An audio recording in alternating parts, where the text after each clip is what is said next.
Chapter 41, Tokyo Drift XI. At 3 a.m. somewhere in Tokyo, the rumble of engines broke the silence of the night. More than a dozen modified cars in eye-catching colors lay silently in front of a shop that had gone out of business a long time ago. A group of street racers in punk clothing with their provocatively dressed arm candies were rambling away as they waited for someone. 5 minutes later, the person in question appeared. A blue Subaru Impreza WRX stopped in front of the dumpster. The driver swung the door open and got down off the car, walking towards the group. The group immediately stopped in their tracks as if they were startled. None of them dared look at him straight in the eye. Half a minute later, someone finally shouted, "The FCK, Ito Ken, what the hell is with the high beam?" Sorry. The one called Ito Ken apologized as he turned back to his car and turned off the headlights so that everyone could see the face of this newcomer. The guy had a head full of unruly green hair and a glacial expression. Out of all the people in front of him, his eyes fixed on only one person. "Kentaro Inao, why the hell did you ask me to come at this hour? It's real late." "Oh, nothing urgent, except the title Kasoku Ryusei has a new master," said the guy in a jacket while lying on the roof of a car with his eyes closed. A girl next to him seductively fed him grapes. "Whatever, you're just the guy I defeated," Ito Ken scoffed. "Asshole, who are you to look down at me? I'm not the same person I used to be." The jacketed guy opened his eyes like a tiger who had just awakened, angry, confrontational. "This time, I bet on all the dignity of men that I will not lose to you again." As if he sensed the sentiment the other guy was imparting, Ito Ken's coolness thawed a little. He was silent for a little while and then said, "I understand, Inao-kun. Then let's talk with our speed." At that, both guys entered their cars. The girl who was with Kentaro Inao walked to the front of the vehicles, and as the crowd cheered and whistled, pulled out her bra and threw it into the air. When the brassiere touched the ground, both vehicles charged forward simultaneously. Ito Ken and Kentaro Inao were old rivals. Both of them were from pretty good families. Their fathers had business dealings with each other. With both the boys were best friends who grew up playing together since childhood. As a matter of fact, it was Kentaro Inao who had pulled Ito Ken into this circle. As Ito Ken's skills continued to grow, he soon surpassed his close friend, Kentaro Inao, making him feel as if his reputation was threatened. To cut the long story short, their friendship did not survive this test, and they gradually drifted apart. Throughout the years, Kentaro Inao had challenged Ito Ken but had lost more races than he had won. Ito Ken had never once looked down on his friend, as Kentaro Inao would frequently come up with improvements, whether in racing or technique. This posed a threat to him. For these reasons, Ito Ken had to stay on edge and give 100% of his effort. "Come on, let me see what you have learned this time," Ito Ken thought to himself as he stepped on the gas pedal. Both cars alternatively overtook each other, gaining the lead. All of a sudden, his eyes widened. Out of nowhere, a mustard van appeared at the crossroad in front like a ghost in the dark. Shit, why was there a car at this hour of the morning? Ito Ken could feel cold sweat beating on his forehead. It was too close, too fast for him to react. At once, he realized that this was going to end tragically in a fatal crash, and that the Kentaro Inao driving next to him must be just as shocked and devastated. But what he witnessed next was something that he would remember his entire life. The crappy van did not seem to want to slow down, but charged towards him like an angry bull. The cars were less than 500 meters apart when he L300 suddenly pulled a strange drift. The van did a sideways slide at the inertia. Their doors were less than 1 cm from bushing each other. The hairs on Ito Ken's entire body raised on its ends. But from the corner of his eyes, he could see the L300 driver piloting the vehicle with only one hand on the steering, the other one busy fumbling for something. As they passed each other, Ito Ken was able to get a better view of what the driver was holding. Chewing gum. He felt his mind went blank. "What the hell?" Ito Ken cried out involuntarily. How could he be rummaging for a piece of chewing gum at a time like this? But what happened next was more unbelievable, as the L300 accelerated and shot past his WRX. They had almost run out of road, but the rundown van did not look like it was going to turn around. Instead, the L300 tunneled and disappeared into a narrow valley about the width of the van, leaving the two cars in the dust. The cars slowed down until they finally stopped. Ito Ken and Kentaro Inao got down from their cars and looked at each other in dismay. "Do you still want to continue?" Ito Ken asked after a while. "We can't even beat a delivery van. What's the point of continuing?" said a defeated Kentaro Inao. "Keep the Kasoku Ryusei one title. I'm planning to quit this group, go back and carry on the family's business. Actually, I was also getting ready to study in Europe after I'm done with this race," Ito Ken confessed. "Really?" Kentaro Inao had not seen this coming and immediately felt embarrassed. "Speaking of which, it's been a while since we've talked about things like that." The boys shared a look before asking each other in unison, "Do you want to go get a drink?" Unbeknownst to him, Zhang Heng had caused a man to let go of his car racing dreams, nor was he aware that because of him, two friends rekindled their friendship. To him, it was just a repetition of the daily routine of delivering goods. Tokyo was reputed as the capital of drifting, with the most significant number of car tuning enthusiasts in the world. And like the game's background introduction said, these guys are mostly active at night. Whenever Zhang Heng went out on his rounds, he would often encounter these street racers. Most of them, like Ito Ken and Kentaro Inao, were hobbyists always looking for an excuse to participate in some manly showdown. Zhang Heng did not have time to snap at their heels.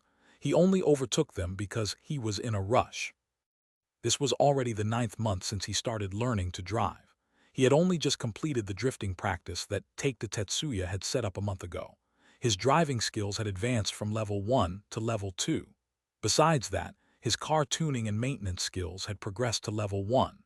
This car was completely different from when he first drove it. The core configuration inside had been completely revamped. Only the shell of the L300 remained untouched. Unlike the other drivers who were so afraid that no one would know that their cars had been modified, Zhang Heng did not paint the exterior of his vehicle in bright, glaring colors. For all intents and purposes, it was also because of his limited funds. To buy accessories alone, he had to take up a second job. Take to Tetsuya introduced him to a small junkyard owner, where he purchased all the parts he needed for cheap. But even then, it took him 4 months to get the L300 to what it was now. The Zhang Heng today was not the same as he was 9 months ago. He was now able to deliver all the goods 1 hour in advance. He was returning to Kurihara Seafood when he spotted thick tolls of smoke from across the street. Realizing that something had happened, he stopped the car by the road and called the fire department as he picked up the recurve bow he kept with him for self-defense. Chapter 42, Tokyo Drift XII. Translator, Endless Fantasy Translation Editor, Endless Fantasy Translation. Zhang Heng knew that Take to Tetsuya was hiding something. Why else would he have given up when he was so close to gaining the Drift King title? Why was he divorced? Why swear that he would never touch another steering wheel? And why contact his daughter again after so many years? The gambling addiction excuse might have fooled Amiko, his unworldly daughter. Still, having spent so many sleepless nights with the seafood trader, Zhang Heng somehow knew that this seemingly weak-willed man was stronger than anyone else deep inside. Even though he betted on horses, it was purely recreational. Every time he placed bets, he would always stop, no matter if he won or lost. A real gambling addict would not have been so reasonable. Indeed, not everyone who left their mark on the world stage lived the rest of their lives aimlessly. Talent and hard work are indispensable to distinguish yourself from the masses of gifted people. There was no way someone with no self-control would be able to become a top racing driver. Even so, Zhang Heng never asked Take to Tetsuya to tell his story, not because he did not care, but because he was worried he might not be influential enough to meddle with this matter. At that time, his driving skills were just average. He was still absorbing knowledge like a sponge, still unable to complete Take to Tetsuya's hellish drifting practices. Then, Zhang Heng came up with a simple idea to play the single-player game Formula Drag. He relied on his exceedingly long time in the game, avoiding from triggering the plot, and then burying himself in practice, finally brushing his driving skills up to level 2 and complete the modification of the L300. In fact, he had already made plans to talk to Take to Tetsuya even if tonight didn't happen. Although they did not identify themselves as master and apprentice, they were, in fact, master and apprentice. The seafood store owner was too proud, always saying one thing but meant another. Zhang Heng found it suspicious that this guy would have so many orders, not to mention each location, always more remote than the one before. He secretly opened a phone box once and found out that the box labeled lobsters was actually filled with pebbles. So it turned out the supposed increase in orders was Take to Tetsuya's way of increasing pressure, in accordance with Zhang Heng's improvement. Hopefully, it was not too late. With the bow slung on his arm, Zhang Heng ran to the front of the shop and spotted Amiko, who was supposed to be asleep at this hour. What was she doing here? She had taken a taxi here, arriving only minutes before Zhang Heng. Before the car even came to a stop, she had already jumped down the vehicle. Dropping to the ground wearily, she watched the fire devour her father's shop. Zhang Heng was about to approach her when two tattooed men wearing black gloves and shades jumped down a dark blue Toyota Voxy, parked nearby, and dragged Amiko from the floor into the car. The girl screamed and struggled. When the concerned taxi driver saw this, he got down his vehicle to help the poor girl but found a muzzle pointed at his head instead. The taxi driver's bravery evaporated immediately. He ran back to his car and fled as far and as fast as he could. The person who had come down the Toyota Voxy did not have to worry about the driver calling the police because he only needed 2 minutes to take his target away. Unfortunately, things did not always turn out the way we wanted them to, and in a split second, something pierced the dark skies. The person holding the gun heard a swishing sound before a sudden stabbing pain shot up his right arm, forcing him to release the weapon. An arrow that came out of nowhere had pierced his palm. His staggered partner was about to release Amiko and run for his life, but Zhang Heng, who had taken shelter behind the bus, did not give him a chance. Zhang Heng narrowed his eyes and released the taut bowstring. The second arrow hit the guy in the calf. But their other partner in the Toyota Voxy, who was able to pinpoint Zhang Heng's location from the first 2 arrows, acted quickly, blocking Zhang Heng with the car. At that very moment, Zhang Heng knew that he needed to seize the opportunity. He pulled his hoodie over and then jumped out from behind the advertisement board, shooting continuously at the window of the car. To avoid the enemy's shots, he quickly searched for a safe route back to the car. Doing this, however, put a distance between him and the Toyota Voxy. By the time he was half-turned, the 2 injured men had already knocked Amiko unconscious and were struggling to drag her up the car. Zhang Heng's last arrow flew into the car past the driver's seat before finally planting itself on the dashboard. The driver froze for a second, and the door was quickly shut. The Voxy made a move, racing towards the main road. Zhang Heng was strangely calm. He moved in this direction to not only get on the other side of the Voxy, but to also get near to the L300 he had parked by the road.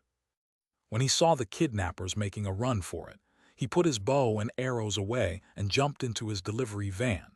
He had left the door unlocked and keys in the ignition in case of unexpected events. It was this attention to detail that saved him precious time. Before he fired up the L300, he looked up at the rearview mirror and saw that the Voxy had disappeared. Most people would have given up a situation like this, but not Zhang Heng. For the past 9 months, he had been delivering goods all over the city for the harsh store owner. He now knew the area like the back of his hand. It was as vivid as a 3D map that was right inside his head. He knew precisely that about 300 meters in the direction that the Voxy was headed to was a fork. 2 seconds later, he heard the sound of tires screeching through his open window. He knew exactly which direction they were headed to. So without wasting any time, he started the van, turned his car around, and in less than 4 seconds, accelerated to 100 km/h. He arrived at the intersection in a literal blink of an eye. Without slowing down, he did a liftoff oversteer. The L300's tail drew a stunning arc that completely mismatched its boxy body, changing its direction. Zhang Heng then stepped on the gas all the way to the floor.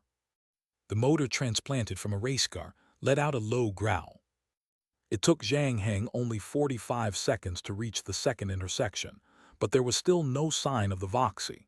Zhang Heng changed direction again without a second thought. This was the most challenging part. Being a minute and a half behind the Voxy, he had to rely on his judgment for the first part of the chase. One wrong turn and he would lose Amico completely. But Zhang Heng did not have any other choice. He had to trust himself, trust the old friend chugging beneath him. Ahead of him was a 3 km long straight road. Unless the Voxy was unbelievably fast, there was no reason he couldn't spot its tail lamp. So Zhang Heng decided to switch directions. He did a second drift, then from the corner of his eyes he caught a glance of the Voxy, which was making another turn. Got you. This time, Zhang Heng did not continue to pursue the minivan. He took the L300 500 meters forward before abruptly turning towards a closed coffee shop. The quick turn resulted in him breaking through the glass door, toppling over 2 tables, before charging out the back door and barraging directly into a shopping mall. Chapter 43, Tokyo Drift XIII. Translator, Endless Fantasy Translation Editor, Endless Fantasy Translation. As Christmas was approaching, the stores were already making preparations for the season. Colorful lights had been hung up with the season's buntings, and elaborately decorated Christmas trees adorned with tiny little presents could be seen in stores. Suddenly, the faux fir tree shuddered violently, shaking the little ornaments off its branches, sending them flying all over the place. A mustard minivan hurtled past the escalator. Zhang Heng turned on the wiper, swiping away the 2 greeting cards that had found their way onto his windshield. The tail of the L300 whipped past a shelf filled with expensive skincare products, the rush of wind causing the Shiseido bottles to totter. The driver of the Toyota Voxy was very sly and abruptly turned at every intersection. After making a big round, he was going to sneak back to the road, but the glass door of the mall to his right suddenly shattered. A yellow minivan with Christmas decorations dangling from it burst through the entrance. What the hell? Did Santa come early this year? And since when did he exchange his sleigh for a car? The startled Voxy driver had been continually monitoring his rearview mirror. He did not see anyone tailing them, so where did this guy come from? And what a dramatic entrance that was. They were now only 6 to 7 meters apart. That got the Voxy driver's dander up. He stepped down on the gas pedal, trying to shake off the tailing car with his speed. But to his surprise, the beat-up L300 was actually catching up to the Voxy. Both drivers stepped on it, drawing closer to each other. Zhang Heng used the front bumper to clip the left rear end of the Voxy. The Toyota began to lose control, and in a panic, its driver tightened his grip around the steering. No matter how fast he drove, though, he could not seem to shake off the tailing van. Seeing that they were on the verge of turning turtle, the Voxy was forced to slow down.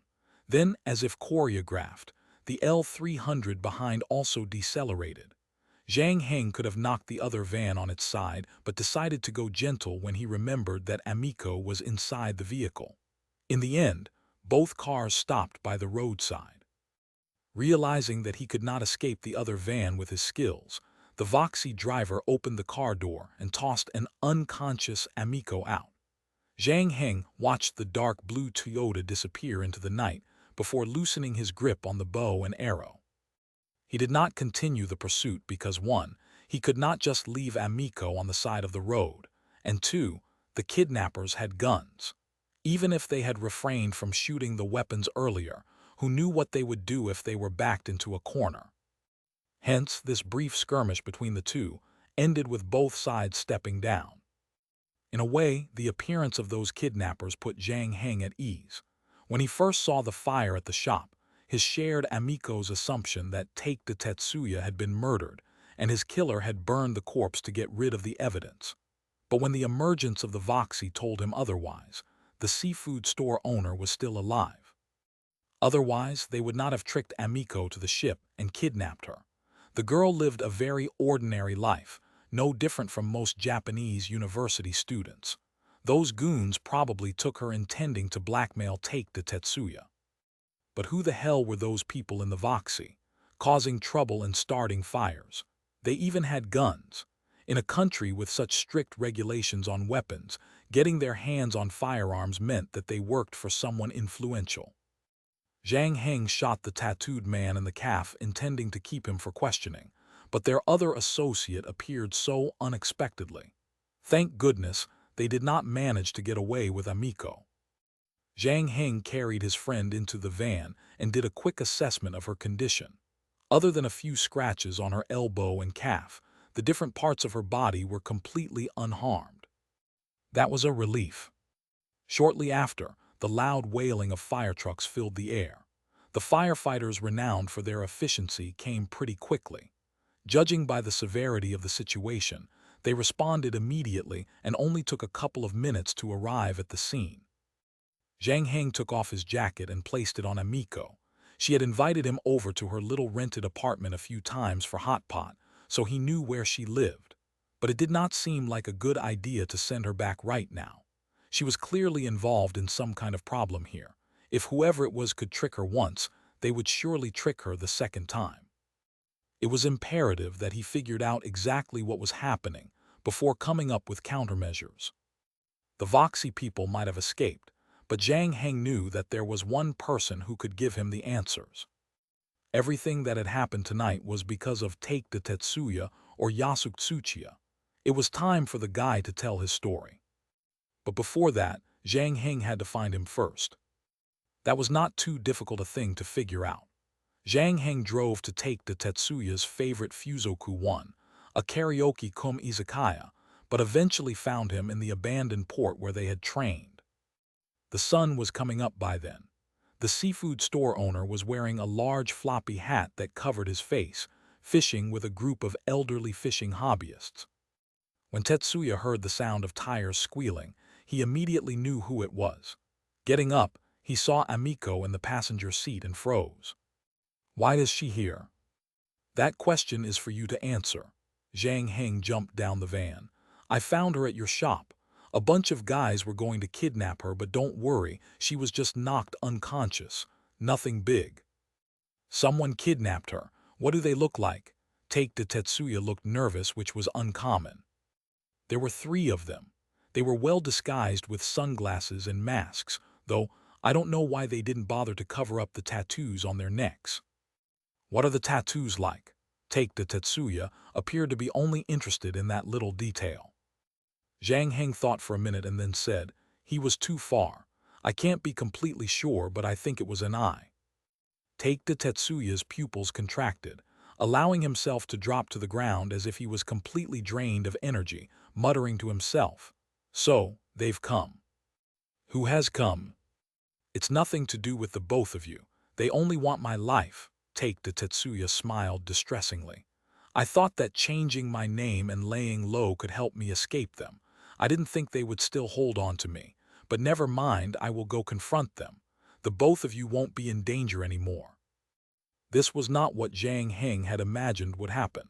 The seafood shop owner was not interested in discussing his past. While Zhang Heng was pummeling his brains on how to make him talk, a voice from behind him said, so, is this the reason why you divorced Mum? No one knew when Amiko had woken up and gotten off the car, but she had obviously heard the conversation between Zhang Heng and her father. Chapter 44, Tokyo Drift XIV. The waitress at the breakfast eatery set the food on the table. There was sumptuous tamagyaki 1, rice, grilled fish, and miso soup. But none of them picked up their chopsticks. Take the Tetsuya heaved a heavy sigh under Amiko's resolute gaze. He lit a cigarette and said, what for? You'll be going to China in 2 months. Why would you involve yourself in all of this? I want to know the truth about what happened back then. A part of you that still loves Mum, right? Feelings are not that important anymore at our age, Take to Tetsuya answered hesitantly while taking a drag. When I was young, I also thought that I could love a woman forever. But the truth is, after so many years, I've almost completely forgotten what she looks like. There was a pause before he continued, but whatever it is, I owe the both of you. How is Nanako? Is she well? Mum is doing great, but she still hasn't forgotten what happened back then. But she told me before that she doesn't hate you anymore. You just owe us the truth. Take the Tetsuya grew quiet. He obviously did not want to revisit his past, but he also knew that he couldn't keep avoiding him forever. An awkward pause ensued, and just as the cigarette was about to burn his fingers, Take the Tetsuya finally spoke. This is all because of a mistake that I have regretted and will regret the rest of my entire life. He went on to tell the story he had kept a secret for so many years. In the 70s and 80s, Japan's economy was booming. It was in that period that Yasuke Tsuchiya was born into a happy family. Like most people back then, Yasuke Tsuchiya was full of youthful vigor, proud and opinionated. When the Plaza Accord was signed, the American dollar depreciated against the Japanese yen, and Japanese spending power reached its peak. However, that was followed by a devastating blow to the export industry, propagating Japan's lost decade. This massive change sent that generation of people down a very different path. The immense pressure of being in debt overwhelmed Yasuke Tsuchiya's parents. After the bank seized their home, the Yasuke couple, in their desperation, decided to end their own life. They suffocated to death by burning charcoal. Soon after receiving the news of their children's death, Tsuchiya's grandparents too died of illness. However, these life-changing events did not undo Yasuke Tsuchiya. Instead, they forged his fearless character, and in the words of the team manager who later discovered him, was born a fighter. The word afraid was never in his vocabulary. Whatever does not kill me makes me stronger. Yasuke Tsuchiya welcomed his prime in his 20s, reaping repeated success in European competition, winning second place in the FIA GT Grand Prix in New York. He, however, was sent home after a fallout with his racing team.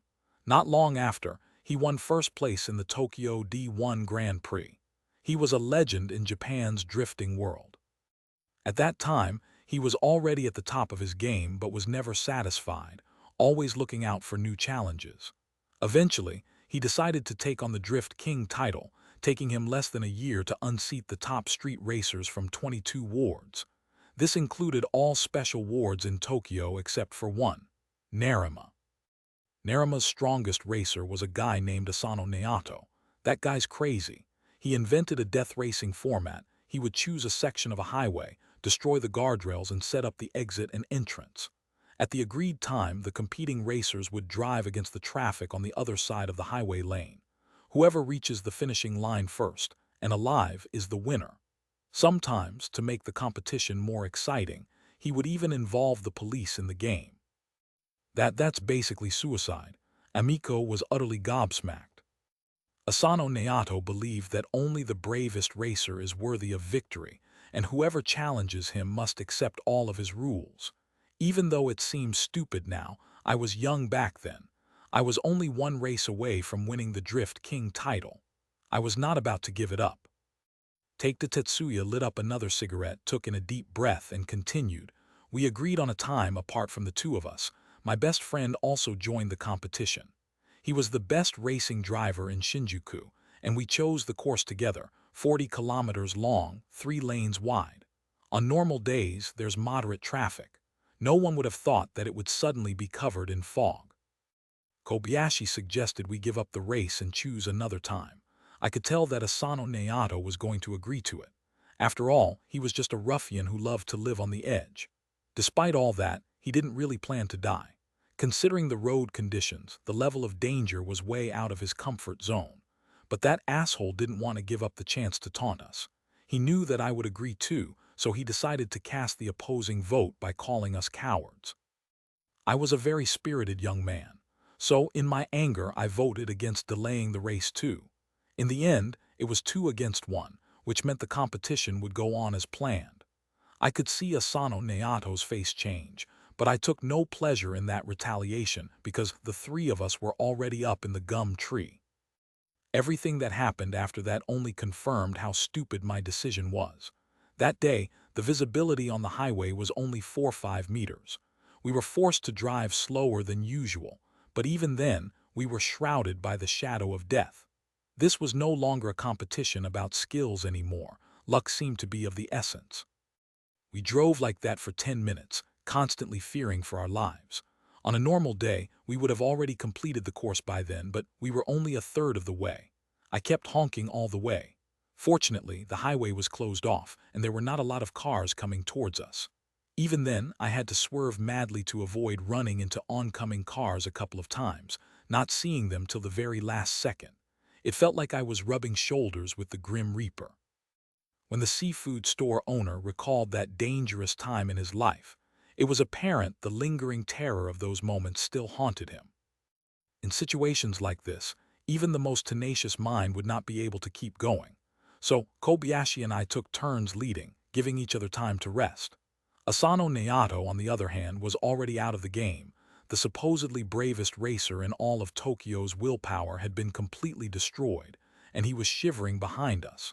But then, suddenly, an accident that no one expected took place.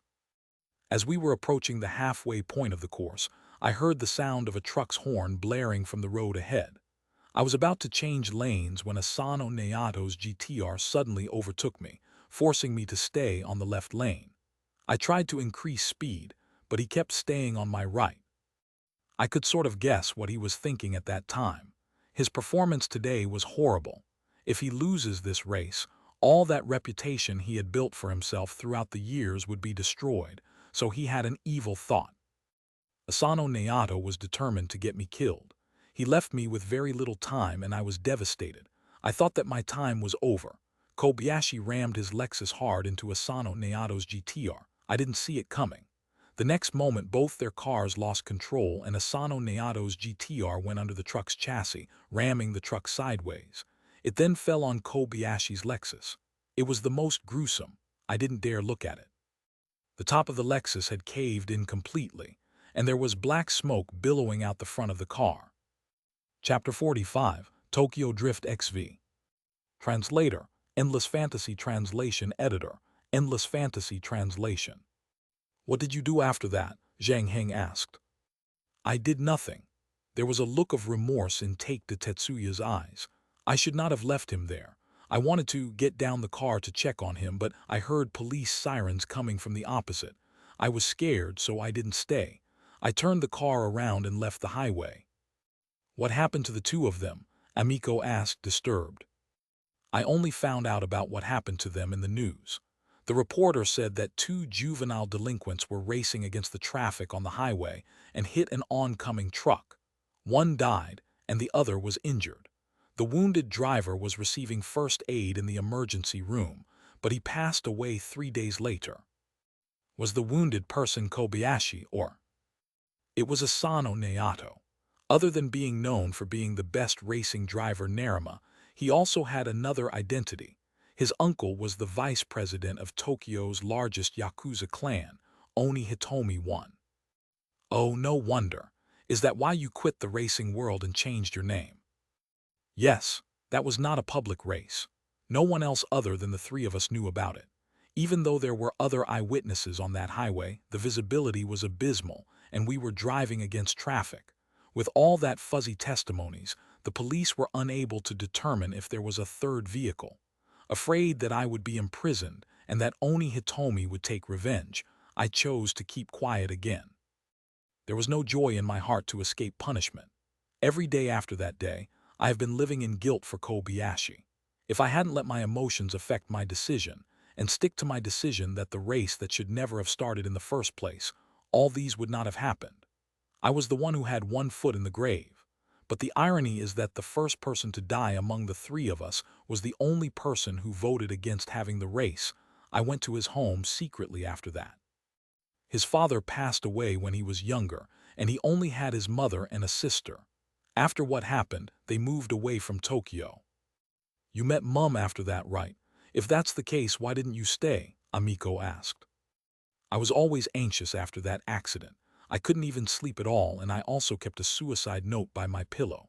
But as time passed, when I realized that neither the police nor the Oni Hitomi found me, I thought that it was all over, so I resumed my healthy life. It was then that I met the woman I loved. We were like every other happy couple. We became a family. A year and a half later, we had you. I swore that I would never drive again and opened a seafood shop.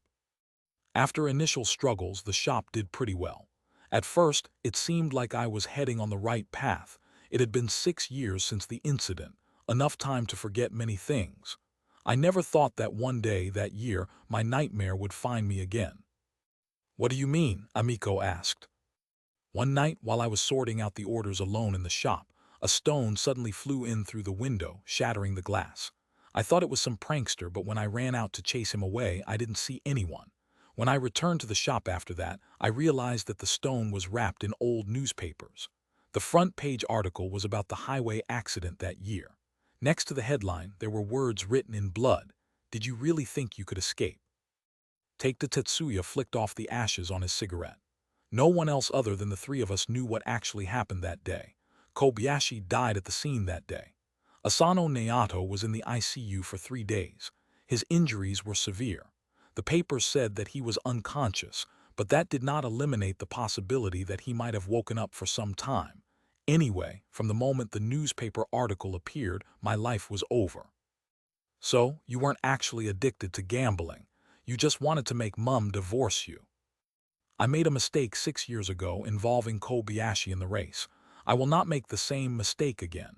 Take the Tetsuya said quietly. I'm not afraid of death. It's the ending that I deserve. The real Yasuke Tsuchiya died with Kobayashi on that road. The Take the Tetsuya that lived on was just his guilt and weakness. I'm actually more curious about how you were able to escape Oni Hitomi again and again, said Zhang Heng. If you were asking about that time many years ago, maybe they were hopping to see me miserable, or perhaps they wanted to prolong my torment. The thing was, they did not come looking for me until 9 months ago when I received a mysterious phone call saying that the Oni Hitomi would be coming for me soon. He told me to get ready, also telling me about what happened last night. Take the Tetsuya paused. All right, I've finished telling my story. As I've said, this has nothing to do with any of you. That tragedy happened because of me, so it's only right that I end it myself. You don't even believe that, Zhang Heng noted. Or else, you wouldn't have pretended to be a gambler again and force Amiko to cut off everything with you. Take the Tetsuya kept quiet. Then after a moment he smiled. I have to at the very least try. I can't just do nothing, right? The seafood shop owner looked like he had already made up his mind. Amiko began to panic. She opened her mouth to say something but blushed instead. Zhang Heng got up and picked up the coat next to him. You were the one who taught me how to drive. No matter what kind of person you were, at least let me send you off. Take the Tetsuya thought about it, not refusing the offer. Instead, he looked at Zhang Heng in the eye and said, Take good care of Amiko for me. The three left the eatery with Take the Tetsuya walking in front. He had just opened the door to the minivan when his eyes suddenly rolled to the back of his head, and he collapsed into the carriage. Zhang Heng retracted the soup bowl he was holding and told the dumbstruck Amiko, his guilt over what happened in the past is overshadowing his judgment. He's not thinking of managing the situation. He only has a death wish. I'm sorry. This is the only way to keep him calm for a while. Oh. It took Amiko a minute to come to her senses. She was puzzled about why Zhang Heng had pinched her hand so flippantly when she was just about to speak. Apparently, she had misunderstood him. But the strange thing was, Amiko came to the realization that she wasn't repulsed by these things, not as she initially imagined. Amiko was still deep in her thoughts when she heard Zhang Heng saying, This car does not have insurance and has not been inspected. We better leave this place first. She climbed into the van and shut the door. Zhang Heng started the car, then deliberately took the same route twice to make sure no one was following them. 15 minutes later, he parked the L300 in the parking lot of a supermarket. He opened the door and stretched out his right hand. There are a few problems with Takeda, your father's story. Chapter 46, Tokyo Drift XVI. Translator, Endless Fantasy Translation Editor, Endless Fantasy Translation. Amiko placed a tattered blanket she found at the back of the van over her sleeping father. She thanked Zhang Heng and jumped down. You're saying that he was lying? No, I just think that there are some parts of his story that need deliberating. Zhang Heng locked the car doors and then took the lift up to the supermarket. The thing I find most curious the Oni Hitomi's attitude towards him. If it's really as he said, and Asano Naoto did wake up in the hospital and told his own uncle about the race, it made no sense that the Oni Hitomi did not go looking for him. The need for revenge is the strongest when there's been a recent death in the family. Maybe they couldn't find him. Didn't he live incognito right after that accident? If that is the case, then how do you explain the stone that was thrown into his window 6 years later? Zhang Heng said. Especially that warning written in blood. Forgive me for being frank, but that did not sound like language that a strict organization like the Gokudo one would use. Amiko pondered on what her friend was saying. It does sound like you're right, but I'm sure that the people who burned the shop and kidnapped me were the Oni Hitomi. Zhang Heng shook his head. Again, the timing of their appearance is just weird. It's been over 20 years since that accident on the highway. Why would they suddenly choose to take revenge now? And who was that mystery guy who called him? Someone from Oni Hitomi. Why help your father? Your father's not stupid. He should be able to notice these problems, but his brain is refusing to think. That's why we need to investigate this. But we don't have any connection with those people from back then, Amiko anxiously said. No, right now we're close to a breakthrough. If Asano Naoto woke up from his coma, the attending nurses and doctors who attended would know who visited him. We just need to track down the team that rescued him to find out who he came into contact with during that period. Zhang Heng pushed the shopping cart to the rack displaying tapes. But before we do that, we need to keep your father quiet. Well, they bought 10 rolls of black tape and 2 bundles of climbing rope. Taking them back to the minivan, they bound Take to Takashi. Under Amiko's instructions, Zhang Heng drove the L300 to an apartment. This is my cousin's place. She's an air stewardess. International flights. She's rarely ever home. She gave me the keys so I could help water her plants on the terrace whenever I'm free. No one would find this place, said Amiko as she pushed the door open. The apartment was small but well-equipped and furnished, tidy and well-kept. Zhang Heng dragged the Take to Tetsuya, who was wrapped in the blanket, onto the bed. The buffer they had since the soup bowl was now over. The man was now half awake to the apartment, eyes wide open, and gagging through the tape trying to speak. Even if you're really going to seek your death, you need to give us some time. At least don't just die so dubiously, or else Kobayashi's sacrifice would have been for nothing. Zhang Heng did not care if the seafood store owner heeded his advice or not. As long as he was still wrapped up like a dumpling, there was nothing he could do even if he disagreed. Amiko apologized to her father and, with Zhang Heng's help, used the remaining rope to secure Take to Tetsuya onto the bed so that he would not roll off. When they were done, they drove to the Tokyo Metropolitan Library, a public library located in Minamiazabu of Minato City. Constructed in 1973 with a total holding of approximately 1.8 million volumes, it was free and open to the public. Zhang Heng and Amiko had come to look up newspaper articles about the accident on the highway racing that caused the death of 2 young men, a brutal incident at any given time. Practically all major newspapers covered that accident, so they just needed to find the exact date to locate the corresponding articles. Amiko was only on the second paper when she found Kurobe Saburo, the doctor in charge of treating Asano Naoto. Asahi Shimbun 1 had conducted an interview with him. Zhang Heng looked up the name on the internet and found that Dr. Kurobe Saburo had left his position in the public hospital to become the vice president of a private hospital. This was going to be a bit of a problem. People at this level were very busy and vigilant, not exactly approachable. Amiko looked through another dozen of newspapers with the same date and even found scanned articles in the library system. Eventually, she came across a new finding from a local tabloid that had already been discontinued. Zhang-san, do you think this is useful? She stepped aside to let her companion look at the screen. These past 9 months, Zhang Heng had not only honed his driving skills but had also worked on his language. Other than attending classes, he also spent every free minute strengthening his vocabulary. His hard work was finally paying off. He could now communicate in Japanese, and as long as the words the newspapers used were not too technical, he was able to understand most of it. Hayami Rinko, is she the nurse? Zhang Heng was drawn to a stern-looking elderly lady. Yes, she has been working in the hospital for 32 years. It said that Asano Naoto was in a critical condition when he was admitted. Since she was the most experienced nurse in the hospital, she was assigned to his case, not sleeping for 2 days and 2 nights. Unfortunately, in the end, they were unable to save him. If we look at her age, she's probably retired by now.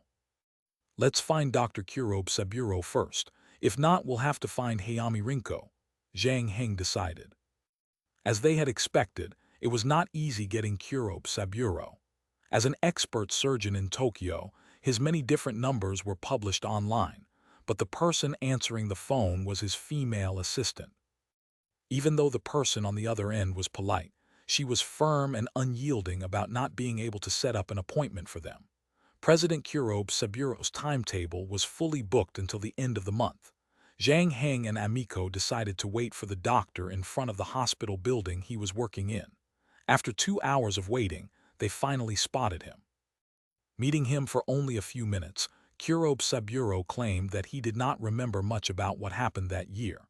After 1 or 2 questions, he already appeared irritated. Opening the door to his black Mercedes, he snapped, "If there's anything else, you can look for my assistant. I have an appointment with a few friends from the Ministry of Health, Labor and Welfare." Zhang Heng did not press the man for more information. Kurobe Saburo was not a small potato, the likes of Take to Tetsuya. If he were to go missing or be forced into confession, it would draw a lot of attention. Also, this guy might genuinely not recall the incident. A specialist like him sometimes would have to perform more than a dozen operations in a day. After leaving the operating table, he would be so tired that he might even forget his name. Amiko watched the Mercedes leave and then turned to Zhang Heng. "So, what now?" "Let's try Hayami Rinko. She worked for the hospital for decades. Someone must surely know where she went after her retirement." Chapter 47, Tokyo Drift XVI. Even though they had already expected it, Amiko could not help but feel a little disappointed that Kurobe Saburo refused to budge. She and Zhang Heng found a place to have a quick lunch, then hurried to the public hospital that Asano Naoto was sent to. After making an inquiry at the visitor registration counter, they received confirmation that Hiromi Rinko no longer worked there. But when a passing nurse heard the name, she stopped to tell them, "She used to work here, but she has retired. When I first came here, I was not doing well. She encouraged me and gave me guidance. Why are you looking for her?" Zhang Heng lifted the fruit basket in his hand and said, "My father was involved in a horrific car accident a long time ago.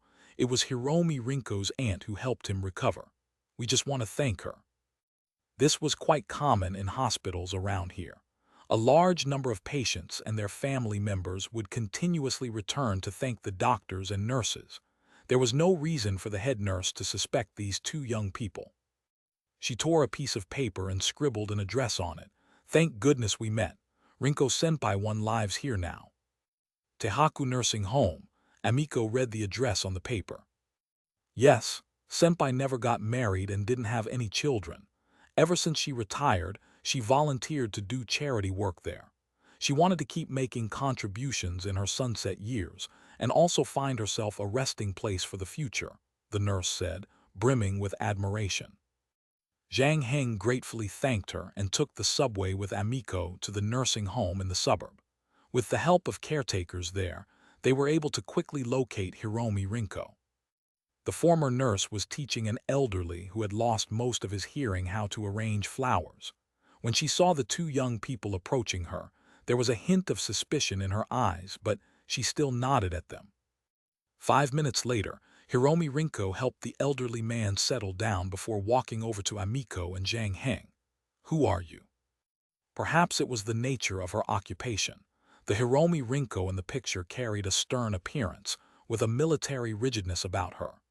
Zhang Heng was worried that she would not be easy to communicate with, but upon meeting her in person, he realized that she was much more easygoing than he had imagined her to be. Zhang Heng passed the fruit basket to her as they seated themselves on the sofa. "We're here to find out about something. Do you still remember that horrible accident 22 years ago?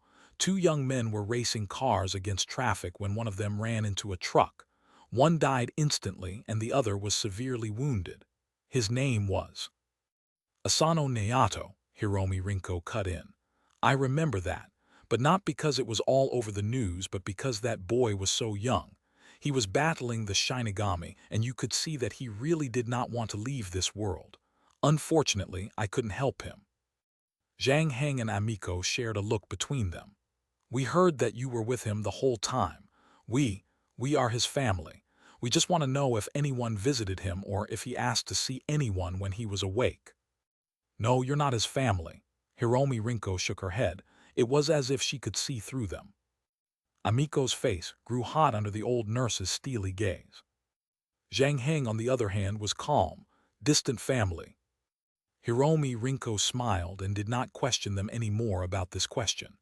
"If you were asking about other people, without their consent or the family's consent, I'm not at liberty to tell you.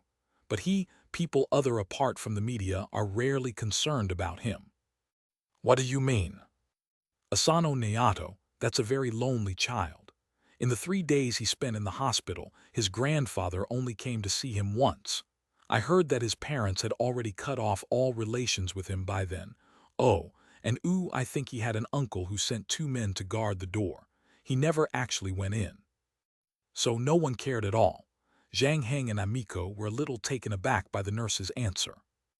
Hiromi Rinko sighed. "In our line of work, it's normal to see deaths, but it was a real heartbreak to see such a young boy leave this world in such a lonely way. In the end, he lost all the will to recover. I don't know if you can call that lucky." Amiko left Tehaku nursing home with a blank look on her face. Not a single part of it had been like what she'd imagined. After seeing Hiromi Rinko, everything became even murkier instead of clearing, as if a thick fog had emerged in front of them. Apparently, Asano Naoto's uncle did not care that much for his nephew. He did not even bother to take time out to visit his dying family. Now, why would he suddenly think about avenging him after so many years? If it was Oni Hitomi who set the seafood shop on fire, then who was it? Why would they come after Take the Tetsuya, who had long since disappeared from the racing scene? Why pretend to be Oni Hitomi? "No, this does not make sense at all," Zhang Heng said. "From the looks of things, this person is trying to push your father into Oni Hitomi's snare. But if he knew about that, he could have just informed the Oni Hitomi and let them confront your father instead." They were now at a dead end. At the moment, they did not have any other leads. It was getting late, and the both of them were walking around on an empty stomach, considering they missed lunch. Amiko bought 2 family buckets from KFC, and then they returned to her cousin's cramped apartment. Once they got off the elevator, Amiko fumbled for the keys in her bag, but the expression on Zhang Heng's face caused her to look up. The door was ajar. It was only a small opening, but Zhang Heng remembered very clearly that they made sure to lock the door before leaving. Amiko might have normally been a little absent-minded, but she would never make a mistake like this. Amiko began to panic a little. She was worried that her father had been snatched into the jaws of Oni Hitomi. While Asano Naoto's uncle may not have been too upset about his nephew's death, but if the murderer did show up, he would never let him off the hook to save his own face as the organization's leader. Amiko was getting ready to barge into the room when Zhang Heng grabbed her by the arm. There was a siren going off in his mind. In the condition they left him in, there was no way Take the Tetsuya could have freed himself from the ropes. He must have had help. Moreover, it was bizarre that the door had been left ajar as if inviting outsiders to come in and take a look. Before examining the situation in detail, Zhang Heng decided to take Amiko away from this place. The people inside the house, however, had heard their footsteps. In the next moment, someone burst through the door. From his clothes, It was apparent that he was an associate of the guys in the dark blue Voxy back at the seafood store. Zhang Heng never learned Taekwondo before, but had been training in the gym and was much stronger than the average person. By the time the guy reached into his pockets, Zhang Heng was already standing in front of Amiko, throwing a punch at the man's face. The guy staggered and stumbled backward into the house, disoriented. Ever since he graduated from elementary school, Zhang Heng had never hit anyone, so he too was stunned by the punch he had just thrown. This, however, was not the time to think about how strong he'd become. It was imperative that he exploited this temporary win and find out if the perpetrator was carrying a gun. He was about to pounce on the man and continue to fight him when suddenly, the cold and unmistakable nozzle of a gun pressed against the back of his head. Chapter 48, Tokyo Drift XVI. Translator, Endless Fantasy Translation Editor, Endless Fantasy Translation. Someone had tied Zhang Heng to a chair. He had no idea for how long. When someone finally peeled the blindfold off his eyes, he saw that they had brought him to an abandoned factory. Zhang Heng's head was still a little foggy. After subdued outside the apartment, he was forced into a vehicle and then blindfolded. He could not tell what was happening around him except by the amount of time it took for them to travel in the car. They were still in Tokyo, but probably somewhere in the suburbs. He was careless, he knew that. In reality, no matter how calm and how watchful he was, this was the first time he was involved in something like this and was bound to make mistakes. The person who took them clearly pulled some dirty tricks to find the apartment. As if he read Zhang Heng's mind, a guy with a crew cut pulled out a black tracking device the size of a bubblegum from Amiko's bag.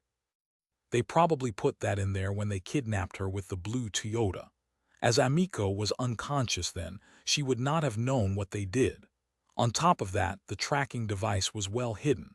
Unless she had searched every inch of her bag, it would have been difficult to notice. Zhang Heng cocked his brows. Where is Amiko? The people who took them split them up at the apartment. They were probably transported in different cars too. Zhang Heng had not seen her since then.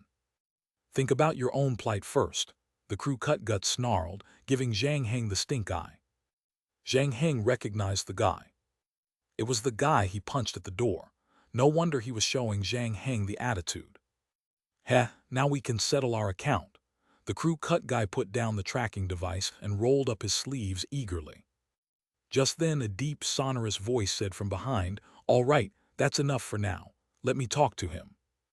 "Yes, boss." The crew cut guy's demeanor quickly changed. He bowed to the man who had just walked in and promptly disappeared. A short man stepped in front of Zhang Heng, grabbed the nearest stool and plopped himself down. "It was never our organization's idea to involve you and Ms. Amiko in this. I apologize on behalf of our organization." Zhang Heng simply kept quiet.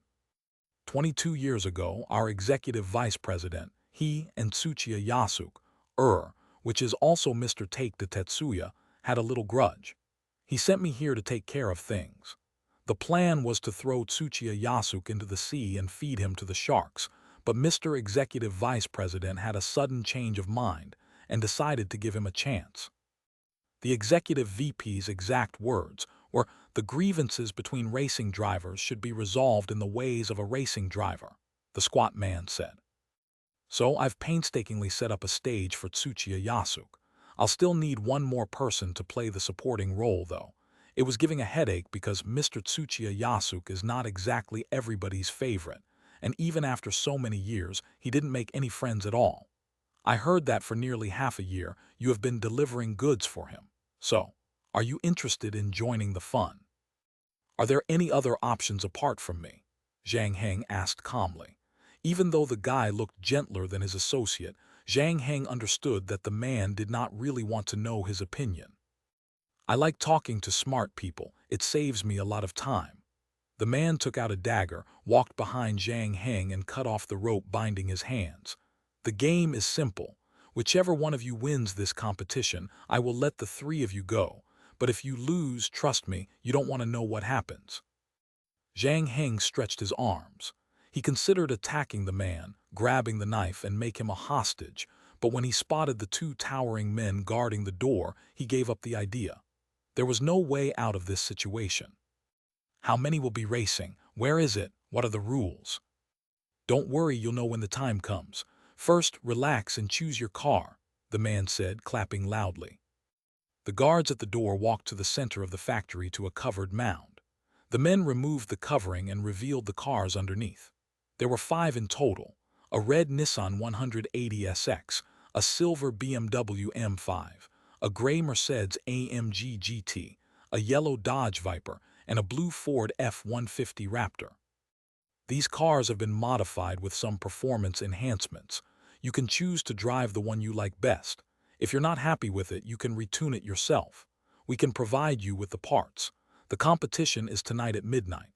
So, do any of these cars catch your eye? The man asked. He did not leave right after, though, as if curious about what decision Zhang Heng was going to make. To his surprise, the boy took only one look at the cars and then looked away. I'm sorry, can I drive my own car? Your own car? What is it? Porsche 911, Aston Martin, Ferrari. A 1982 second-generation Mitsubishi L300, Zhang Heng answered.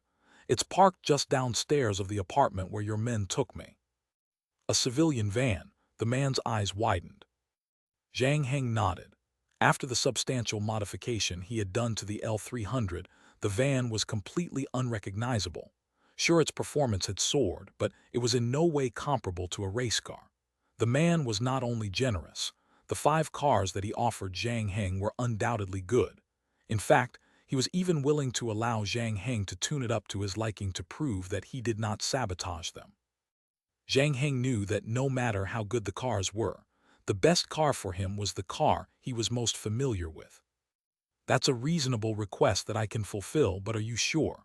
The man asked again. Zhang Heng nodded. The short man signaled to his men, and a few more walked in to bring the cars away. Then he looked Zhang Heng in the eye and said, "We shall see each other tonight then."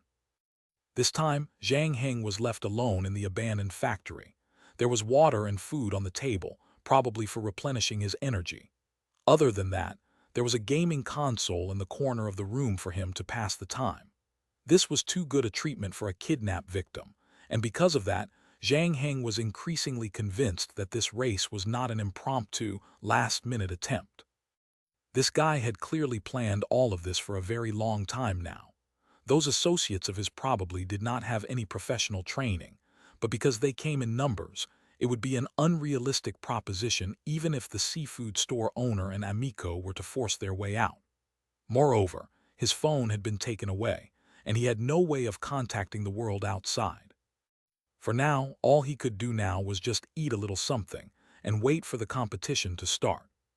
Chapter 49, Tokyo Drift XIX. Translator, Endless Fantasy Translation Editor, Endless Fantasy Translation. Zhang Heng finally saw Take to Tetsuya 10 minutes before the race started. He was standing next to the short man on the side of the highway, looking grim. Zhang Heng also saw Amiko in the blue Toyota Voxy, her wrists and legs bound and her mouth sealed with tape. When she saw him, she began to struggle, but the doors were quickly slammed shut. "Mr. Yasuk, I've allowed you to see your daughter as you have requested. We can start now, can we?" the short man asked. Yasuk Tsuchiya said nothing as he entered the Dodge Viper. The short man broke into a smile at this. After that, he came up to Zhang Heng and said, "You asked me how many people will be joining the race tonight, where it's held and what the rules are. I'll tell you now, tonight, the 3 of us will be racing here on this highway. Death racing rules. Considering you may be unfamiliar with what happened 22 years ago, I will give you a brief explanation. The 3 of us will be driving against traffic on this highway. The person who reaches the finishing point first wins. Of course, it would be boring if it was just that, so I've decided to add a small restriction. The windshields on all 3 cars have been frosted and the windows cannot be wound down." The short man took out a wrench and smashed the front of the Nissan 180SX. "I've always thought that the lights on cars are useless. Better just get rid of it." As soon as he said that, his men broke the lights on the L300 and the Viper as well. Then, the short man opened the car door and grinned at Zhang Heng. One last thing, if you want to use the toilet, you better go now. The doors will be welded shut, and it'll only be opened when you reach the destination. Zhang Heng had already figured out back in the factory that something like that was going to happen. Now that it was in front of him, he could not help but think that the man had lost his mind, especially when he sat in the driver's seat of the L300 and saw the blurry windshield in front of him. He could not even make out a silhouette from 2 meters away. Outside, people were already working on welding the car doors shut, even on the Nissan 180 SX that the short man was driving. His voice spoke from the intercom in front of the passenger seat. "So, does it bring back happy memories, Mr. Yasuk?" Yasuk Tsuchiya did not answer, but from the sound of his breathing, Zhang Heng could tell that he was not as calm as he appeared to be. After a while, Take-da Tetsuya spoke, "Follow closely behind me." Zhang Heng knew that that was meant for him. In a situation like this, the person driving in front was at the highest risk. On top of that, the setup now was even scarier than it was 22 years ago. Take-da Tetsuya had not touched the steering wheel for over 20 years. He was not in the best shape. In fact, at only 3 minutes into the race, Take-da Tetsuya nearly ran into an oncoming Buick. Good thing he had a firm handle on the steering wheel, which kept the Viper from toppling over. Less than half a minute later, however, he nearly hit the divider at a curve. The short man's laughter crackled over the intercom. "What is it, Mr. Yasuk? That's the best you can do. We're not even a tenth of the way into the race yet." Take-da Tetsuya kept quiet. Right now, he could barely even talk. Beads of sweat were dripping down the tip of his nose onto his jeans. The visibility was abysmal, to say the least. It was in the middle of the night, their cars had no headlights, and the view through the frosted windows was all but a murky blur. Owing to this, they could only use the lights from oncoming cars to determine their position. It was extremely exhausting, and his eyes and mind were already stretched to their limit. Take-da Tetsuya did not know how much longer he could keep this up. Just as his breathing became more frenzied, the L300 that was behind him suddenly accelerated and overtook him. Zhang Heng's voice came from the intercom. "My turn to take the lead. You rest for a little while. We'll swap places after 4 minutes." Take-da Tetsuya wanted to refuse the offer, but he was already overexerting himself, and Zhang Heng's calm voice sounded particularly trustworthy in this loony race. The boy was not trying to show off by stepping up. Such a race tested observational skills and the ability to react appropriately. A younger person, undoubtedly, had the edge in this regard. More importantly, luck should be on his side tonight. Zhang Heng took out the lucky rabbit's foot from his pocket and hung it on the rear-view mirror. He may be the least skilled driver among the three, but with the mechanics of the race today, luck was the decisive factor that actually had the absolute power. For a whole 2 minutes, Zhang Heng did not come across a single car. Then the short man spoke again. "That year during the race, did Mr. Yasuk hide behind his team members like this?" A look of embarrassment flashed across Take-da Tetsuya's face. Zhang Heng could see from his rear-view mirror that the yellow Dodge was beginning to sway, which meant that Take-da Tetsuya was getting unnerved. The seafood store owner smiled sadly. "If you want to avenge Asano Naoto, you should just settle it with me. Why did you have to drag other people into this?" The short man sniffed. "Wasn't your enmity with Asano Naoto embroiled because of someone else?" Zhang Heng's eyes widened. His suspicions were finally confirmed. You're not taking revenge for Asano Naoto, but Kobayashi." There was a heavy silence on the other end of the intercom. A minute later, the short man said, "Not bad. You were able to guess my intention. You pretended to be Oni Hitomi to kidnap Amiko so you could force him to join this race. It was not just the 3 people who knew about that competition. Kobayashi told this to his mother. No, that's impossible. No one would ever tell things like that to their mothers. So, his sister. What's your relationship with his sister?" The 3 modified vehicles sped across the highway. Precisely 2 minutes and 42 seconds later, Zhang Heng spotted the first oncoming car. He flicked the steering. letting loose the tail of the van with the L300 narrowly drifting past. Even then, Zhang Heng was unusually composed. He suddenly thought about something completely absurd. Wait a minute, you're Kobayashi's sister. When he first met the man, Zhang Heng had noticed that his movement was a little awkward. Other than the fact that his height and dimensions were closer to a woman, he was also the only one who did not reveal his tattoos. This guy spent so much effort pretending to be Oni Hitomi. But unlike the other guys, this short man never showed off his tattoo, maybe because he feared people would notice the absence of Adam's apple. To disguise his voice, on the other hand, was simple. Every one of them wore masks, so it was only a matter of using a voice changer. Chapter 50, Tokyo Drift XX. There were 3 people in that race, but only you survived. I examined the remains of my brother's car. I noticed not only was the roof that was caved in, but there were also marks on the body of the car from the impact. Its tires were severely damaged, but even until his final moment, he was gripping the steering wheel firmly, trying to steer his car. With his skills, except for external interference, there's no way he could have lost control that way, the short man hissed. You were his best friend, one of the 3 people involved in the race. Then you disappeared. How dare you say that day had nothing to do with you at all? There was a pained look in Take-the Tetsuya's eyes as he said, "You're right. Your brother died all because of me. It was my fault. That being the case, tonight you'll pay for his life," the short man announced before cutting off the walkie-talkie. Zhang Heng kept quiet.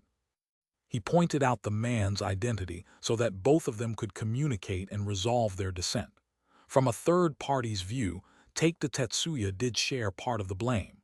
Kobayashi, however, had also decided to save his friend, which eventually led to his death. Blaming his death entirely on Take-the Tetsuya was just ludicrous. Even blaming everything on Asano Naoto was not wholly fair either, because the person he was attacking was actually Take-the Tetsuya. Perhaps unpleasant to hear, but the thing that killed Kobayashi was loyalty to his friend. Zhang Heng did not wish for Take-the Tetsuya to make up some moving, touching story. He simply needed to tell the whole truth. At least, that could have removed a portion of misunderstanding between them. Zhang Heng underestimated how much that accident affected the seafood store owner. Kobayashi's death was his greatest regret.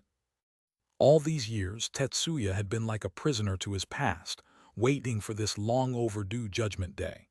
To add, from the way he saw it, Kobayashi's sister was a punishment by the gods.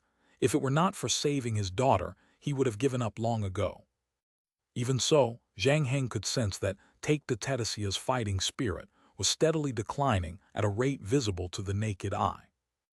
In contrast, the short man at the back who had been following quietly behind them was burning with spite after that last conversation. The red Nissan 180 SX picked up speed and was head-to-head with the Dodge Viper.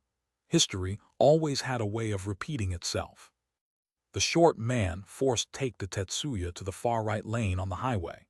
Even though she had never seen the race that took place 22 years ago, she was making the exact same decision as Asano Naoto. Coincidentally, a car was also coming towards them, but it was on the 3rd lane, so it merely went past the 3 cars. Zhang Heng knew that they could not go on like this. Right now, they were almost a third of the way.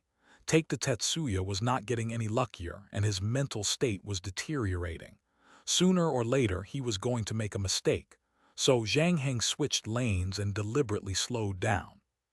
The short man did not pay much attention to the 3rd car's maneuver. Tonight was about settling her grudge against Take-the Tetsuya, and Zhang Heng was only a supporting actor in the grand scheme of things. But when the supposedly braking L300 suddenly accelerated and occupied the lane on her left, her attention was roused. In a sense, boxing out was also a very dangerous move. Whether it was the Asano Naoto 22 years ago or the short man today, using their cars to block Take-the Tetsuya also put them at risk of running into an oncoming vehicle.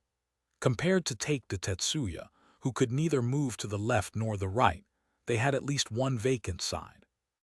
If there was any approaching danger, the short man could swerve to the left lane, but since Zhang Heng had gotten involved, the situation was even more chaotic.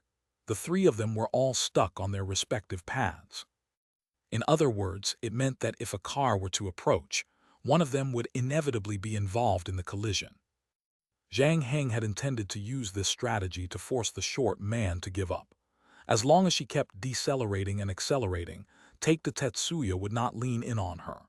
Alas, the short man was even more stubborn than Zhang Heng expected her to be. Even in a situation like this, she was still determined to drive the Viper into the corner as if to pressure Zhang Heng to give up first. This move might have worked on other people, but not Zhang Heng with his lucky rabbit's foot. Out of 3 people, his chances of crashing into another car was very low. Then, as if to prove this point, a bright light flashed from the middle lane. Take the Tetsuya took this opportunity to slow his car down to giving Nissan 180SX space to dodge the incoming vehicle. However, all this only caused the short man to hesitate for a while. She had orchestrated all of this to take revenge on Take the Tetsuya. But instead, if she were to be saved by him, how could she bring justice to what happened 22 years ago? As she weighed her options, the car coming from the opposite direction was already in front of her. Take the Tetsuya did not have much time to think. Kobayashi died saving him, so no matter what, he could not let anything happen, his best friend's only sister. Take the Tetsuya seemed to have awakened from his languid, enervate state. His eyes shone brightly, and in a fleeting 2 seconds, transformed back into that D1 champion who took over the European racing scene. The Dodge driver quickly dropped gears, picked up speed, and leaned resolutely towards the Nissan 180SX's tail. Take the Tetsuya used just the right amount of force to push the 180SX out of the way so that it missed the oncoming heavy-duty truck by a hair. The short man proved to be an excellent driver as well. She immediately took control of her car, and while the body of the car grazed the divider creating bright sparks, the vehicle did not flip onto its side, even managing to avoid the heavy-duty truck. Take the Tetsuya, on the other hand, was not as lucky. By forcing the Nissan to the side, the Viper took over the middle lane and was heading towards the truck in place of the short man. The next moment, however, a beat-up L300 appeared suddenly like a ghost, tumbling into the Dodge. In the minivan, Zhang Heng took a deep breath and pulled the handbrake. At that split second, it felt as if time was standing still. With the front of the heavy-duty truck as the center, both the Viper and the L300 sliced a beautiful arc from the inertia. The L300 drifted from the right to the left lane, while Takeda's Dodge Viper went under the heavy-duty truck on its side. Was this the end? The short man looked startled, watching the retribution that she had planned for over 20 years unfolding before her eyes. She neither felt relieved nor gratified. She was still replaying the scene in her mind when the Viper struck the back of her car. Suddenly, she understood why her brother had died in that race that never should have taken place. The same guilt that Take the Tetsuya experienced back then now filled her. If she could, she would exchange everything she had to go back to the time before everything happened. As if in response to her wish, the Dodge Viper miraculously scuttled from under the heavy-duty truck. Except for scratches on the roof, it was mostly unscathed. "You're welcome," Zhang Heng's voice sounded over the intercom. "I didn't plan to thank you," Take the Tetsuya snapped. "You got your angles all wrong. If I hadn't corrected the speed, I would have ended up under the wheel." The short man opened her mouth to say something but caught herself when Zhang Heng said over the intercom, "No matter how much the both of you have to talk about, let's finish this race first. I really need to pee." Chapter 51, Tokyo Drift XXI. Zhang Heng had to admit that the older the ginger, the spicier it gets one. Even though he had been training in Tokyo for 9 months, his driving skills were still nowhere nearly as excellent as the professional racing driver Take the Tetsuya, the man who was only 1 race away from the Drift King title. This became even more apparent during the second half of the journey, when Take the Tetsuya had gotten the hang of the mechanics of the car and began to rediscover the form he was in back in the day. Putting his life on the line for Kobayashi's little sister did not cancel out the guilt he felt over his best friend's death. After that near-death experience, he had, at least, redeemed himself and redressed a good portion of his self-condemnation. Zhang Heng would not be able to triumph over Take the Tetsuya, who was in this state.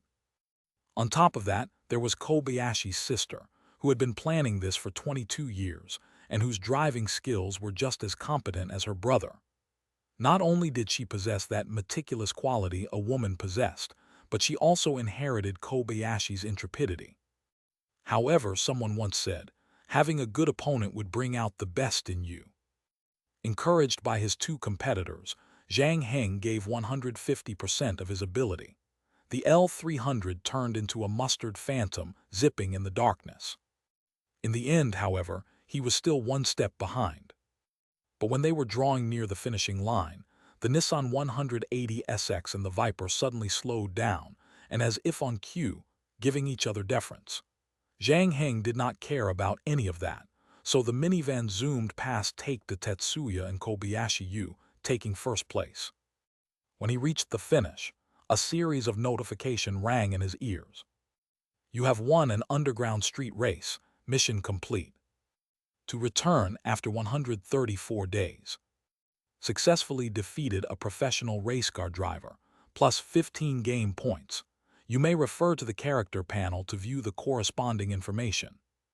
Successfully defeated the best racing driver in this edition, Yasuke Tsuchiya, plus 25 game points. You may refer to the character panel to view the corresponding information. Successfully completed one death racing mode, plus 10 game points. You may refer to the character panel to view the corresponding information. Yasuke Tsuchiya was the best driver in the Tokyo Drift Edition. That came as no surprise to Zhang Heng. The fact that Kobayashi Yu was a professional racing driver, on the other hand, bewildered him, as female professional racing drivers were as rare as phoenix feathers and unicorn horns. It was no wonder, though, that she dared take on a 1 versus 2 challenge. Her skills may have been slightly weaker than Take the Tetsuya, considering how disheartened the latter was before the near accident, and if Zhang Heng was out of the picture, it would have been hard to say which one would win. In reality, when compared side to side according to their skills, it would be out of the question for Zhang Heng to win.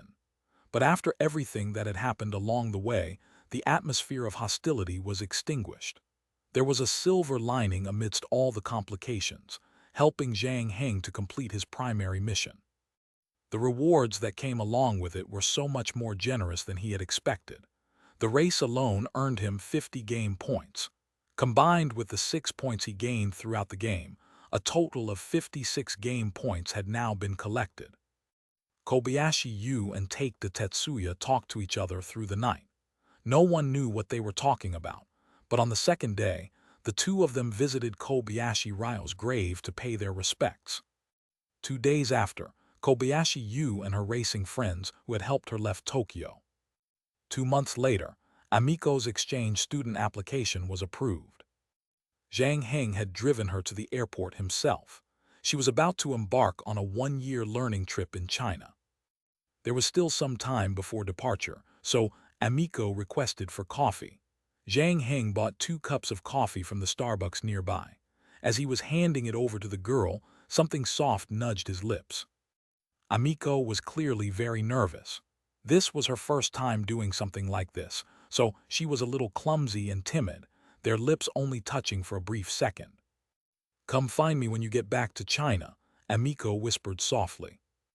That kiss had spent all of her courage, so instead of waiting for Zhang Heng to reply, she picked up her luggage and quickly made her way to the check-in counter. Zhang Heng watched the girl disappear into the crowd, suddenly feeling that having the extra hours might not be a good thing. The initially subtle feelings, with the passing of time, had slowly blossomed. This was destined to be a promise that could never be fulfilled.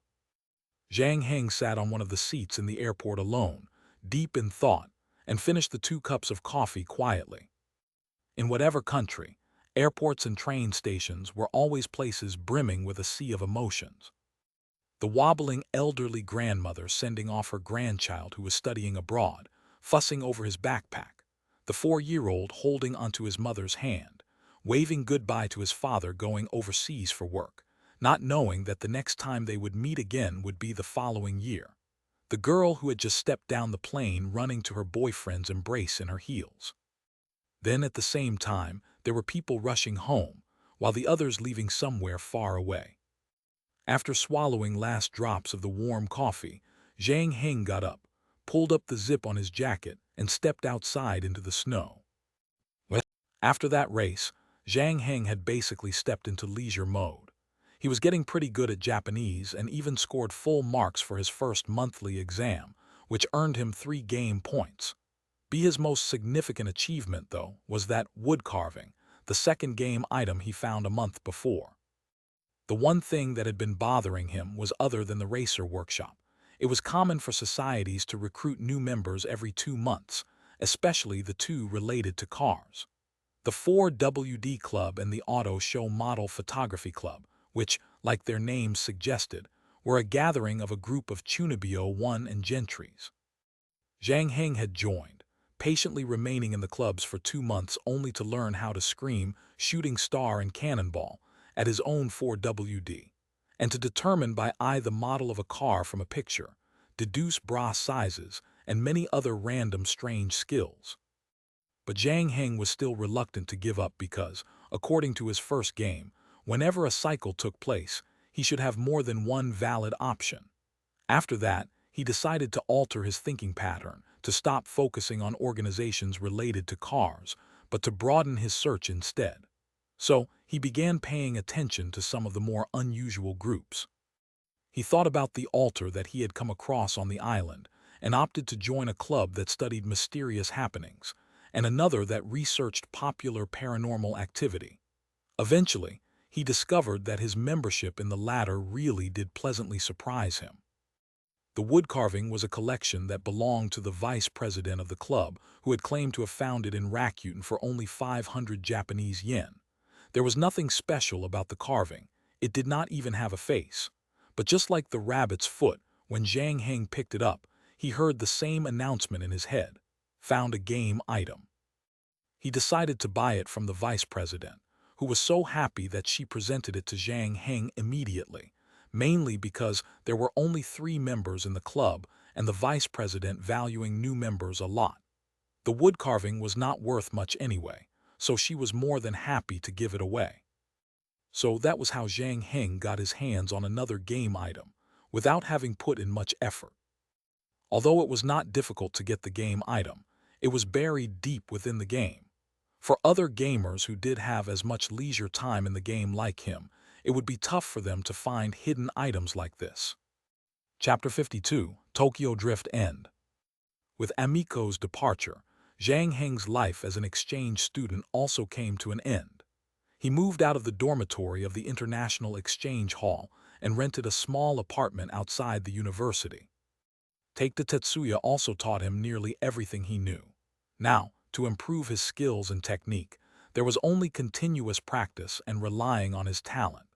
Improving his driving skills from level 2 to level 3 in a short period was quite impossible, so Zhang Heng did not invest too much effort into it.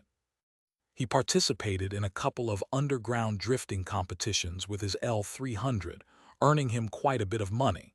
He even won an 80% new Mazda. Unfortunately, no game points were credited for that.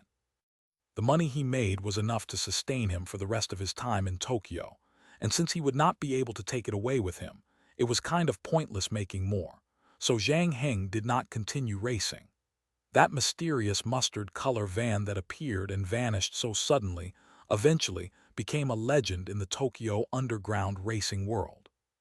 But that was a story for another day. Now that he no longer had to work or attend classes, Zhang Heng found himself with plenty of time. One day, while he was out traveling, he came across a gym, and he suddenly remembered that karate originated from Japan, derived from the combination of Japan's indigenous martial arts and Tang Shu Dao. Last time, when he fought the men who worked for Kobayashi Yu, he was able to confirm the effectiveness of his training in the gym. But the person he had fought was only a commoner. While Zhang Heng had the advantage of speed and strength, he was simply throwing punches without any proper technique. It dawned on him that he could use this opportunity to learn a little bit of karate. So Zhang Heng spent the final 2 months achieving level 0 in karate skills. On the 420th day, he stood on the sky tower overlooking Tokyo, enjoying the night view for one last time. Then that familiar voice rung. Return deadline arrived. Mission completed. Tokyo Drift Edition cleared. The second round has ended, returning to reality. When Zhang Heng opened his eyes, he found himself back in the lounge booth. This time, the Tokyo Drift mission did not send him into some challenging situation isolated and far away from civilization. Still, after spending 14 months as an exchange student in another country, Zhang Heng found himself feeling an indescribable comfort and warmth hearing the language he was accustomed to. A glass of lemon water. No, give me something more flavorful. Zhang Heng walked up to the bar and had a brief flashback of the Tokyo girl with the snaggletooth smile. Congratulations on making it through the second round. The bartender lady masterfully mixed a glass of cocktail and pushed it in front of Zhang Heng. It looks like you've just completed a very unusual journey. Hey, I'd like you to help me identify something. Zhang Heng took out the wood carving. After his first experience with the rabbit's foot, he made sure to come prepared with a pair of gloves to handle the wood carving, be it inside or outside the game. The bartender's eyebrows rose at the sight of the game item. Another one, aren't you a little too lucky? She picked up the wood carving carefully and placed it inside a chalwood box, not forgetting to take 5 points from Zhang Heng. Zhang Heng sat at the bar as he finished his drink. When he was about to leave, the bartender called out to him, "Do you still remember the year-end auction I told you about?" "MMHMM. As usual, it will be held on the last day of the year. If you plan to participate in the auction, you better prepare in advance. Remember not to set the third game on that day," she reminded him. Zhang Heng thanked her and then left the lounge. The next day, Zhang Heng skipped English class in the morning. The second game had ended a little too late that by the time he left Sex and the city, already 4:3 a.m. by then, he needed to make up for all the sleep he had lost. Then in the afternoon, as he was having lunch, Ma Wei and Chen Huadong gave him the same sympathetic look. "You're screwed." Today, old Zhang gave a random test in class. When he found out that 5 papers were missing from the stack, he threw a fit. The college English test, CET, one is only 2 weeks away. He said that those who don't know what hard work is cannot be saved. The people who didn't take the test won't get any marks for their continuous assessment.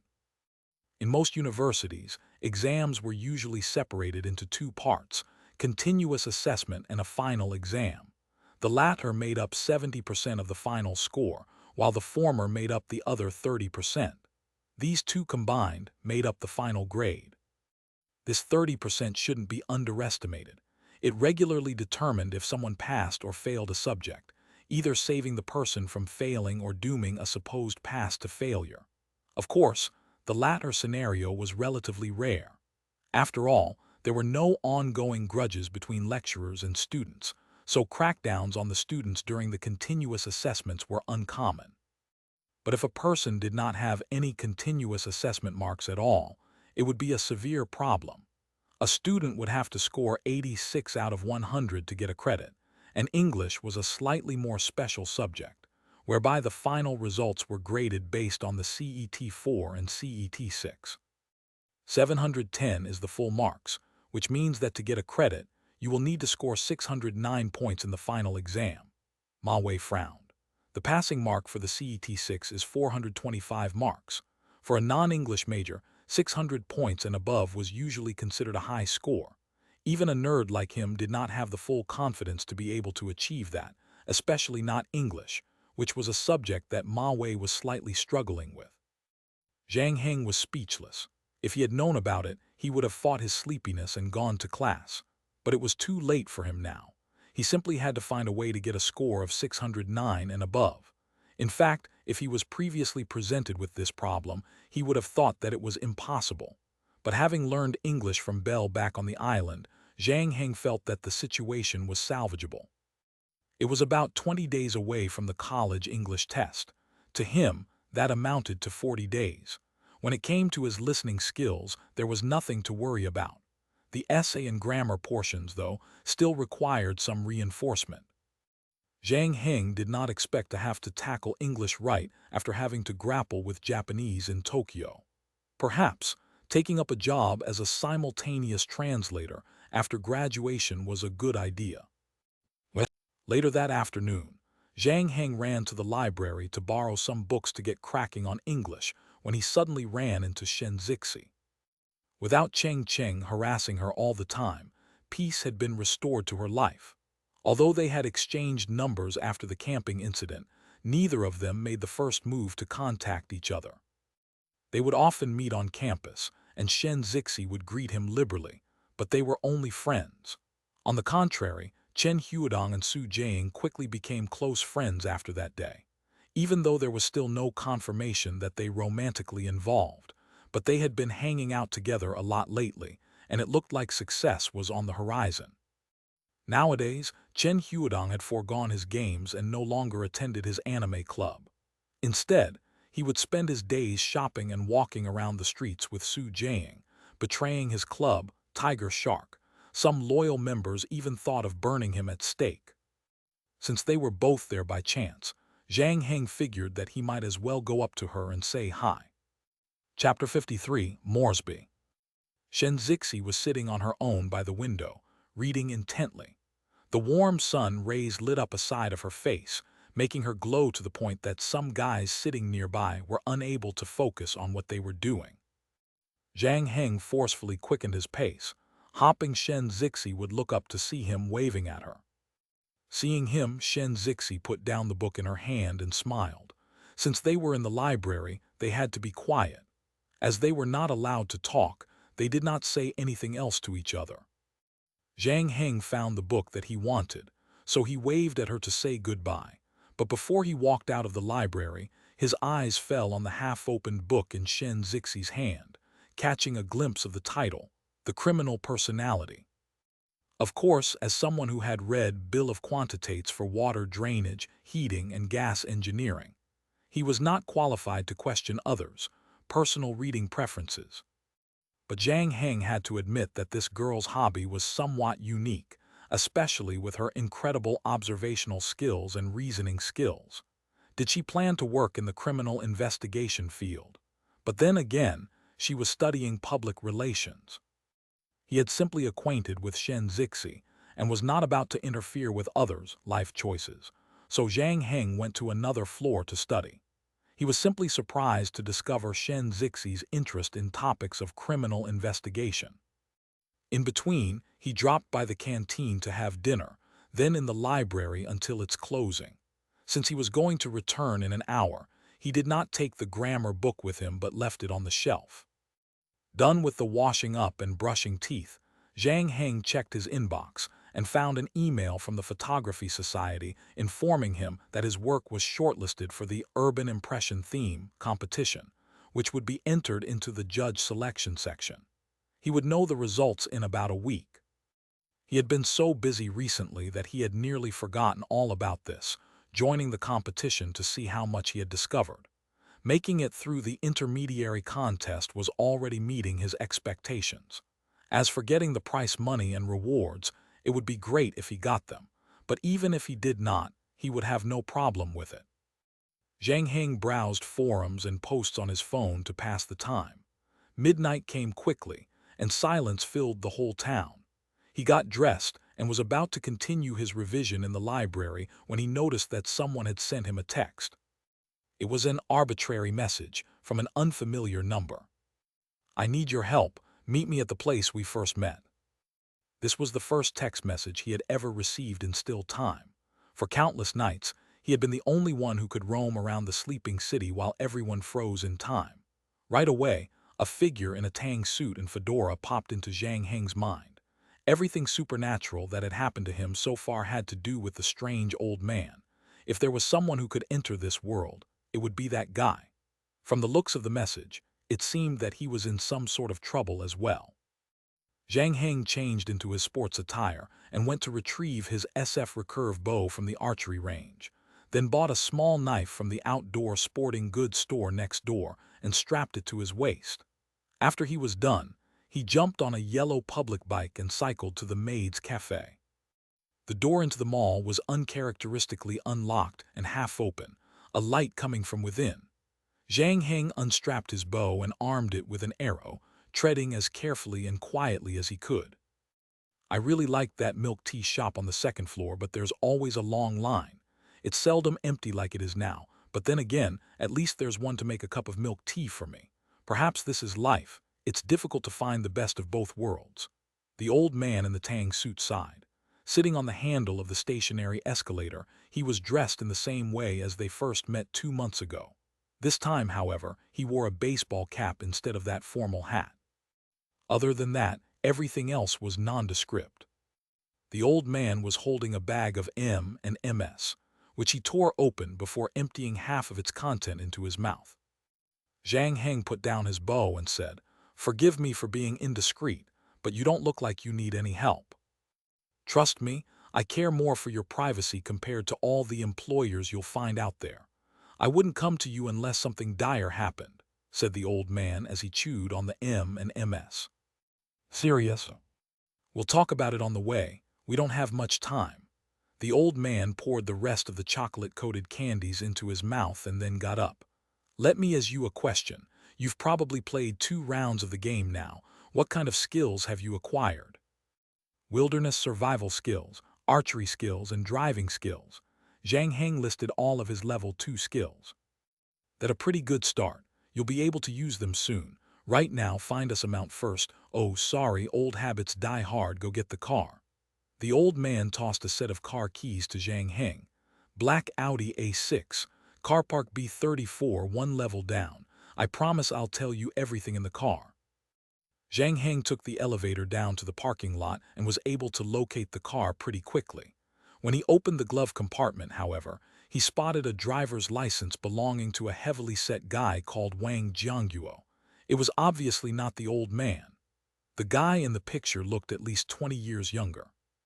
The old man was waiting for Zhang Heng at the mall's front entrance carrying a piece of broken luggage looking like he had just escaped from a nursing home. Zhang Heng drove to the front, where the old man climbed into the back seat.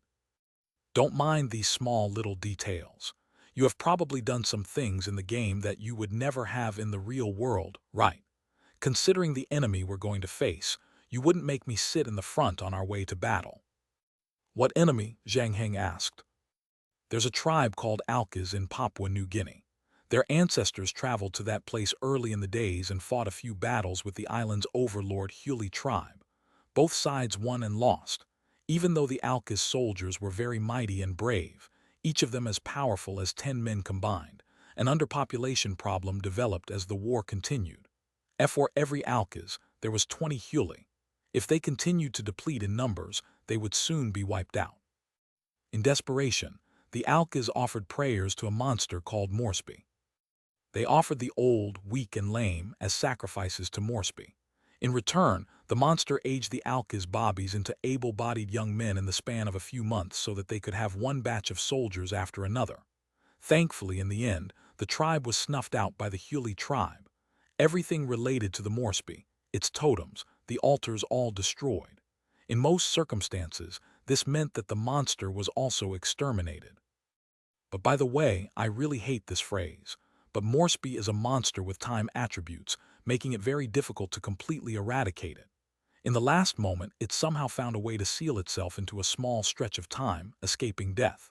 Of course, in a way, you can say that it's dead, trapped inside for over 20,000 years, dragging out its feeble existence until, the equilibrium was broken. The old man suddenly became really quiet as his gaze fell on Zhang Heng. Zhang Heng was suddenly filled with a sense of foreboding. "You're kidding, right?" The old man sighed again. "Unfortunately, when I gave you the gift, I accidentally broke the time balance and released the creature." Chapter 54, Go After It. Translator, Endless Fantasy Translation Editor, Endless Fantasy Translation. What you're saying is that in the real world, the city I'm living in, there's a monster. Even though Zhang Heng had experienced supernatural phenomenons these past months, he still found the old man's story inconceivable. Not exactly, the specifics are not completely accurate, but the essence about it is about right. The old man pulled out a packet of Wangzi QQ soft candy. It would seem his mouth would just not stop.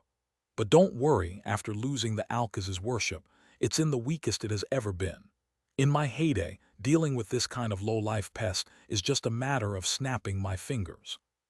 What about now? Now, I just found someone to help me, did I? Zhang Heng turned to a street per the old man's instruction. That sounds very reassuring. Relax. Even though my strength has depleted quite a bit, there are two of us and one of them. In terms of numbers, we are at an advantage. The old man said encouragingly as he wolfed down the candies in his hand. At the rate he ate, it would be a miracle if he survived diabetes. I still don't understand why a Papua New Guinean monster come all the way here. Its original believers, the Alcas, are all dead. If we compare it to an economy, while it has escaped from the prison of time, the Papua New Guinean market has now split up. Unable to mingle inside but desperate to recover its strength, it needed to find new believers. And so it was forced to leave and eventually followed a couple to China. I was in Shanghai's Hangzhou International Airport when I came across the monster. That dumbass had been locked up for too long and was completely out of touch with society. Thinking that since there were so many people there, he would try his luck. But 99% of the people who went to the airport never stayed long, and while it may have been able to fool the indigenous 20,000 years ago, it wouldn't work now. The monster spent half a month there, managing to convince two cleaners. They were elderly women, where one of them offered the remainder of her time to the monster as a sacrifice. The other one remained undecided. Then, when it saw me, it ran away. The old man shifted in his seat, settling in a more comfortable position. Ever since we last met, I have been busy taking care of this matter. I've been going after it for nearly 2 months now. Tonight, with your help, we can probably solve this problem. Otherwise, I'm afraid sooner or later this guy will find you. Why? Because the time anomaly you have on you poses a fatal attraction to it, and because you are my representative. We had friendly relations for these past 2 months. I'm 100% sure that that thing wants to get even with me. The old man answered. Turn left at the intersection in front, take the side road, but don't take the overpass. Zhang Heng was quiet as he tried to process the old man's words. After a while he said, "Did this world go crazy after you found me, or has it always been this insane?" The old man gave his driver a meaningful smile. "You are a smart guy. You already know what the answer is. You just need to continue to play the game to find the answer. There are some things in this world that unless you see them with your own eyes, it would be very hard to believe. Stop the car over there, I can feel it nearby." Zhang Heng stepped on the brake, and the Audi A6 slowed down until it came to a halt in a damp-looking tunnel. About 2.8 km long, it was located in the center of the city. The construction site had been sealed off to reduce noise to its surrounding areas. There were few cars in the tunnel at this hour, and Zhang Heng had not spotted anything suspicious so far. He was just about to speak when he saw the old man placing a finger on his lips. Zhang Heng turned off the engine, and the whole world was once again immersed in complete stillness. After about half a minute, loud clattering footsteps came from the roof of the tunnel. It was getting closer and closer, then stopped abruptly. Just like that, 5 minutes had passed. The two people in the car were composed and silent. Just when Zhang Heng thought that the thing had disappeared, something hefty suddenly landed on the roof of the car. There were dents in the steel the shape of 2 footprints above Zhang Heng's head. And then the next minute, a strange face peeped down from the windshield. It was a creature that looked very much like a monkey, but with unusually large eyes that took up nearly a third of its face. Like the primate, its face was hairless, covered only in wrinkles like an old man. Zhang Heng could see the greed in its yellow pupils. But when the creature noticed someone else sitting at the back of the car, it quickly turned around and scrambled towards the other end of the tunnel. "Go after it." The old man in the Tang suit finally broke the silence. Since there was no time for questions, Zhang Heng got the car running and floored the gas pedal. The metal beast roared as it barreled forward. Zhang Heng turned on the high beam, and under the luminosity, he could see that Moresby creature running on the wall of the tunnel. Its movement was swift, as if completely unaffected by gravity. If he had not seen it with his own two eyes, he really would not have believed that such a being existed on Earth, and at least now he knew why the old man had been chasing this creature for 2 months and had yet to succeed. With his level 2 driving skills, he was barely able to tread on the creature's heels, and that too was thanks to his car's light that flooded the tunnel. Once they were outside of the area sealed in both directions, it would be able to burrow its way into a building nearby with this creature's agility. If that were to happen, even if Zhang Heng's driving skills were 10 times better, he would never be able to catch up to it. Fortunately, the old man in the backseat finally made a move. He opened the broken luggage he had been hugging to his chest and took out a metal piece speckled with rust and assembled them into a rusty spear. From its appearance, it did not look like a weapon but a cultural relic that had just been unearthed. "I borrowed this thing from a friend of mine," the old man explained as he opened the window and stood up on the seat with the spear in hand. He was not very tall, but at that very moment, he appeared like an imposing god, as if becoming one with heaven and earth. Zhang Heng did his best to keep the Audi stable, keeping the car from swaying side to side as the old man threw the spear without even aiming.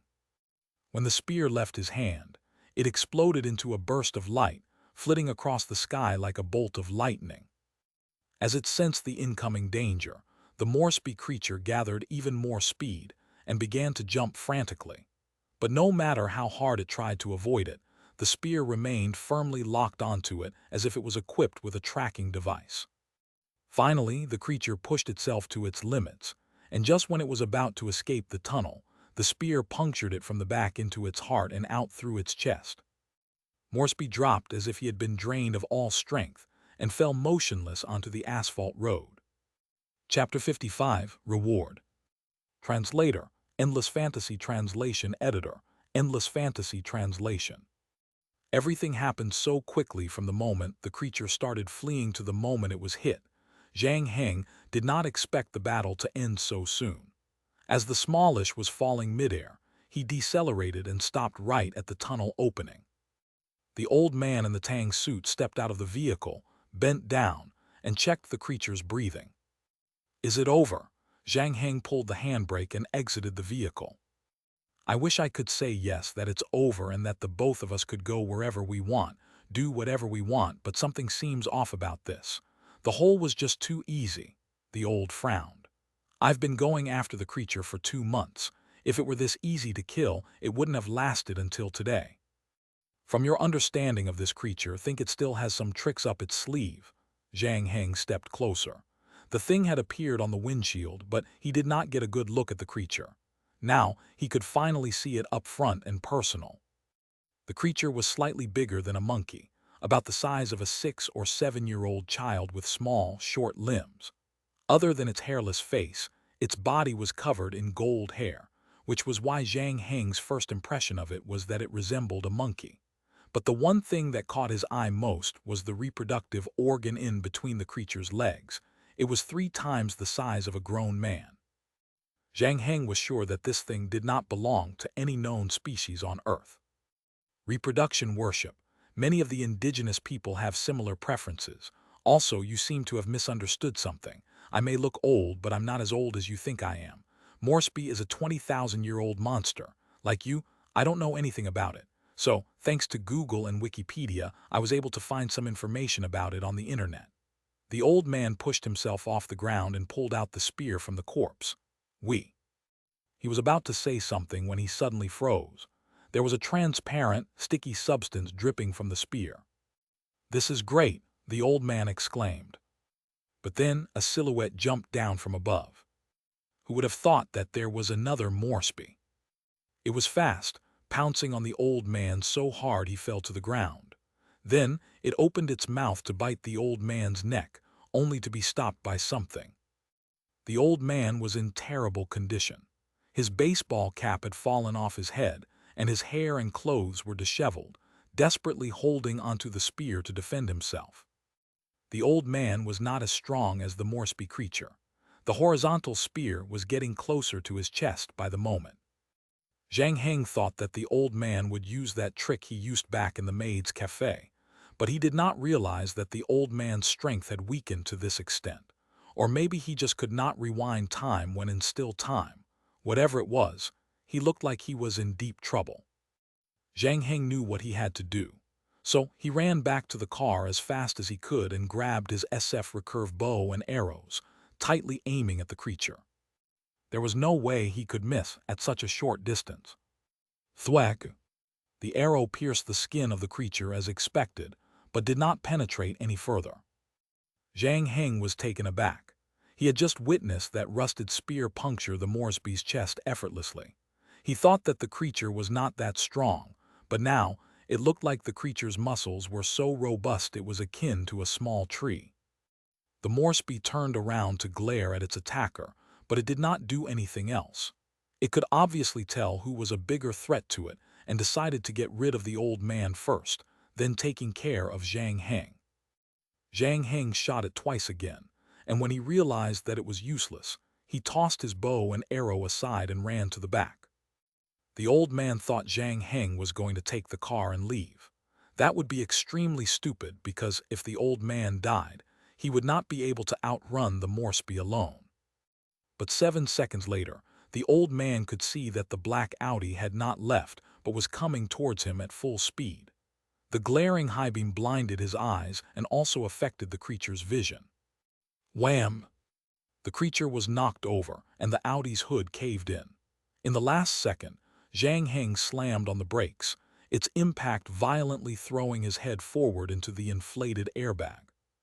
The tire of the car was less than 1 cm away from the old man's left arm. This was the deadliest attack Zhang Heng could think of. With the hardness of the monster's body, only a 2-ton block of metal could do any damage to it. But that made the Moresby really angry. After it was knocked by the car, it stumbled once, then sprang back onto its feet again. Its eyes were fixed on Zhang Heng in the driver's seat the whole time. It then squatted its tiny legs, getting ready to leap. The next moment, a bolt of lightning flashed from under the Audi and pierced its bald forehead and out through the back, pinning the Moresby onto the wall of the tunnel. The creature twitched twice before going into a limp like a piece of cured meat. The old man in the Tang suit crawled out from under the Audi, face covered in dust and dirt, and stumbled towards the wall, cursing. After making real sure that the thing was dead as a doornail, he turned around and gave Zhang Heng a big thumbs up. Beautifully done. Zhang Heng unbuckled his seat belt and leaned back onto the seat. After that almost too close to call brush with death, he was mentally exhausted. Slightly anyway. Didn't you say that it's 2 against 1 tonight? What was that just now? It is supposed to be 2 against 1 tonight. I did not know that it would have 2 bodies. The old man shrugged innocently. Previously, when I was hunting it down, it did not show this side. I think it was planning to use it against me. Thank goodness I have had help tonight. All right, stop being so upset. I was not going to make you help me for free. The old man pulled out the spear from the wall, disassembled it before returning it into the luggage. Rolling up his sleeves, he plunged his hand into the Moresby's pierced head. He dug around for a bit and finally pulled out a piece of bone covered in grayish-white brain matter and tossed it to Zhang Heng. Your reward. Zhang Heng let the thing fall to the ground, not intending to pick it up. Don't be fooled by its appearance. This is the game's equivalent of a C-grade item. You can use it yourself or sell it at the year-end auction. But as you already have the gift I gave you, this ain't going to be that useful. Chapter 56. The Dispute on Food Street. Zhang Heng helped the old man load the carcasses into the trunk. After slamming the door shut, the latter clapped.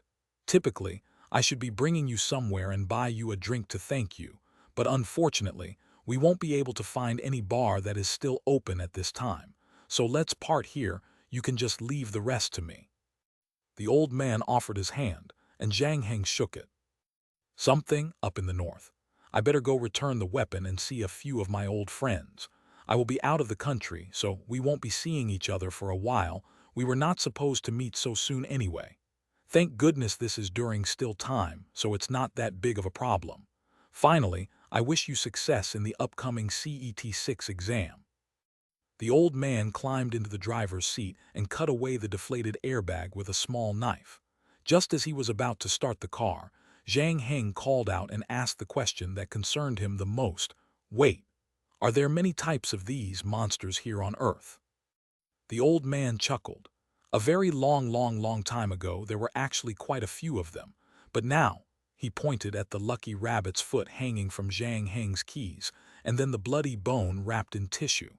"I'm very sure that most of them are very safe." "You mean that all of those game items that we found are their remains?" The old man clammed up. "I've already said too many things I shouldn't have. This meeting never happened. You should get back to school and continue to the next game. You're already one step closer to the truth." Zhang Heng watched the black Audi disappear from the tunnel's exit. Discounting the hole in the wall, the road of the tunnel, and also the small missing parts on the car, it was as if nothing had happened. Well, that night left a deep impression on Zhang Heng. After that incident, he looked up Moresby and Alkes, and he found several records. Clicking onto one of the research articles on Alkes culture, he was immediately drawn to a picture of a recently exhumed stone relic with a carving of a creature. It looked exactly like the Moresby creature from the tunnel. Other than that, there was also a picture of the spear the old man in the Tang suit had used. The more Zhang Heng thought about the fight that night, the more he realized that the spear was very similar to one he heard in a story when he was still a child. Zhang Heng suddenly discovered that he was not as unfamiliar with this world as he thought he was. Alas, no matter how much he searched, he could not find any other evidence to support his theory, and had to leave that night on the back burner as time passed. After a week, his work late-night fried pancake stall and night bus had won second place in the urban impression-themed photography competition. The comment the judges gave was, although its technical skills were a little crude, the details were outstanding. The picture is full of emotion. Owing to this, Zhang Heng went to the society to collect his 3,000 yuan prize money. A tripod and a camera bag were also included. After taking a picture of him with the other winners and their prizes, it was posted in an article on the school website that afternoon. "That's not real. You've only just started learning," Wei Jiangyang said when he saw the names on the list of winners, popping a hard-boiled egg hole into his gaping mouth. On the other side of the room, Chen Huadong had grown rather numb to all these surprises. Last time, his friend had only started practicing archery and could already accidentally scare the trespasser away. This time, he had only just bought the camera for 2 months and was already winning prizes. On the other hand, Chen Huadong had been working double shifts trying to promote the development of his anime, comic, and games ACG career, looking up resources for everyone for free. Despite that, he had yet to receive a single consolation prize. "Sigh, life is getting more stressful thanks to those Europeans who are everywhere. Let me treat all of you to dinner," Zhang Heng volunteered as he placed the tripod and the camera bag on his table. He had missed his 3 dorm mates ever so often during the 1 year he spent in Japan. This was the perfect opportunity for a gathering. "Sure, sure." The expression on Chen Huadong's face changed instantly as he broke into a smile. "Europeans may be hateful, but they are not all that bad," Wei Jiangyang informed Ma Wei, who was still studying in the library, and when it was time to eat, the 4 of them gathered in front of the campus gate and headed straight for the food street nearby that they usually frequented. Lined with popular stalls and restaurants, it was always packed with students from universities and schools nearby enjoying their meals or having supper. Not only because the food there was particularly good or affordable, but it was a great spot to gaze at pretty girls from other schools as you ate. Zhang Heng ordered 50 skewers of lamb, 1 grilled fish, 8 oysters, some goat liver, vegetables, and baked bread slices. When the food was served, Chen Huadong picked up the beer bottle from the table and said, "May Africans never be servants one." His friends all dissolved into laughter, as they clinked their bottles together. After a few skewers of meat, even the usually quiet Ma Wei was yakking away. When boys chatted, they either talked about sports or girls. After hovering over several subjects, the topic finally came to relationships. Wei Jiangyang asked Chen Huadong, "How are you and Su Jiang? Have you decided on your relationship yet?" The latter shook his head. "We've gone out a few times, but each time she would ask for us to go AA1. I don't really understand what it means. Was it the same when you were wooing your girlfriend?" Wei Jiangyang was quiet for a moment, then answered cheekily, "I'm sorry. Zio was the one who pursued me." Tusk, everyone gave him the middle finger. Ma Wei, the honest guy, commented, "Old Wei, you lying to? Whenever you're next to Han Xiaoxiao, you become more docile than an Angora rabbit." "I don't know how, but it just happened. It's true, she was the one who saw me playing ball and asked for my WeChat." Wei Jiangyang grinned. As they were talking, there was a sudden commotion not far away from where they were. Two black men were tugging aggressively at a petite girl. The latter looked alarmed, the rims of her eyes red, and she was repeating something over and over again. The men looked on with amused smiles on their faces. This had caught quite a few people's attention, and eyes were drawn to the spectacle. One of the black men addressed the onlookers and said in broken Mandarin, "My friend and his girlfriend have a disagreement. I'm really sorry for the disruption." The crowd looked uncertain. The two men looked like exchange students from one of the universities nearby. When someone asked the girl if she needed help, she said nothing and kept shaking her head. That seemed to confirm the black man's statement. Was this just a false alarm? When they realized that it was simply a misunderstanding, the crowd gradually dispersed. Despite that, the girl's face grew redder. She looked extremely troubled. A few times she made attempts to grab the black man's shirt, but the guy evaded her effortlessly. Just when she was about to give up, a voice spoke from behind her. Dashitan Dasuka 1. Chapter 57, Welcome to China. Translator, Endless Fantasy Translation Editor, Endless Fantasy Translation. Zhang Heng noticed his housemates craning their necks at something, so he too turned around to look. His eyes fell on the Menkiniko, one bracelet around the girl's wrist, and were immediately taken aback. Back when he was in Tokyo, he had visited the Sensojai temple with Amiko, who gave him a Teru Bazu 1. In return, Zhang Heng bought her a bracelet that was exactly like the one this girl was wearing. So Zhang Heng approached the girl and said something in Japanese. The girl's eyes lit up at that, as if he had just thrown her the lifesaver, quickly explaining to him in fleeting Japanese that she was in trouble. Her name was Hayes Asuka, an exchange student at a university nearby who had only just arrived in China and was curious about everything here. So, before she could even learn enough Mandarin, she snuck out and wandered around on her own. She did not know who the two other black men were. While she was out that night, taking pictures, they grabbed her phone. No matter how much she begged them, they refused to return it to her, and she panicked. Her Mandarin was terrible, and she could not understand what the people around were saying. If she went to the police for help, she was afraid that by then, the men would have been long gone with her phone. Worse still, she had a profound sense of direction. Without her phone, she did not even know how to get back to school. Zhang Heng felt that this girl must have been too humble when she said her Mandarin was awful. She had been here for almost 3 months already, yet she still did not know how to ask for help. She clearly paid no attention in class at all. But as he had come to know about the situation, he felt that he could still be managed. Zhang Heng turned to the two black men and said, "Give her phone back to her." Both of the men played dumb, shaking their heads like rattled drums, repeating, "I don't know," over and over again. Hey Sasuke was so mad. She wanted to lunge at them only to be held back by Zhang Heng. Yet, he patiently repeated what he said earlier in English. More and more eyes were drawn to the commotion, and the black men were starting to get ticked off while hissing at Zhang Heng, "Mind your own business, chink. There will always be idiots who won't remember until they've been taught a lesson, right?" Zhang Heng muttered to himself. He had heard that derogative word the black man uttered, but instead of arguing with them, he threw a punch right at the man's face.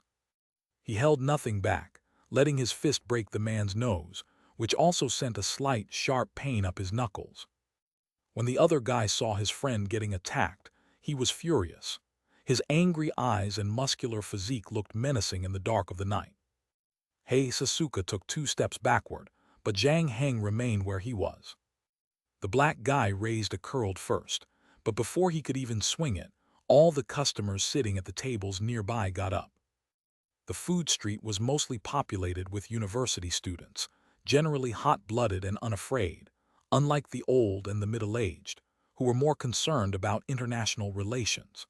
Most of the guys were already agitated when they saw Hei Sasuke's eyes redden, and after hearing the conversation between Zhang Heng and the black men, especially that vilifying term the black men had used, they were even more outraged. Ma Wei and the others got up from their seats to support Zhang Heng. They did think that their actions would lead to a chain reaction. When the other students saw that someone had taken the lead, they followed suit and stood up as well. The outburst was so big that it drew even more people's attention. It had everyone jabbering, trying to find out what was happening. More and more people joined in until the entire half of the alley was standing up. Having never seen such a show of force before, the black exchange students were beside themselves.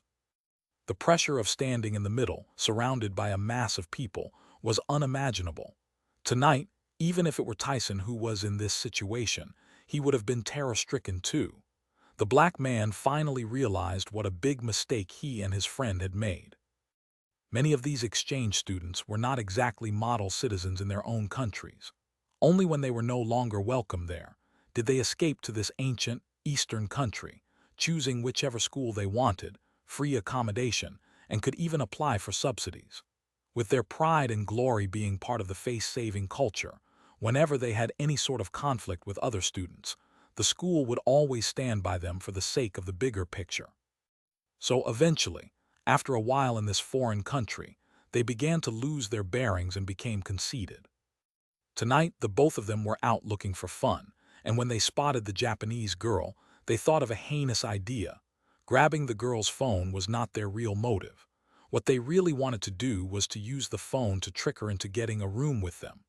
They never expected there to be any impending problems, at least not running into Zhang Heng, who spoke fluent Japanese. In their anger, they used an expression they often used back in their country. Outraged by their slur, Zhang Heng had taken the first move and knocked one of them down. He could easily take down the other one even if they had to fight mano a mano. He did not expect his roommates to get up from their seats, and also the rest of the people who were eating along the streets to join in as well. Coming completely as a surprise, it was the first time he had seen something like this. He could only presume that because these assholes had been kept unchecked for too long, many people were wary of them.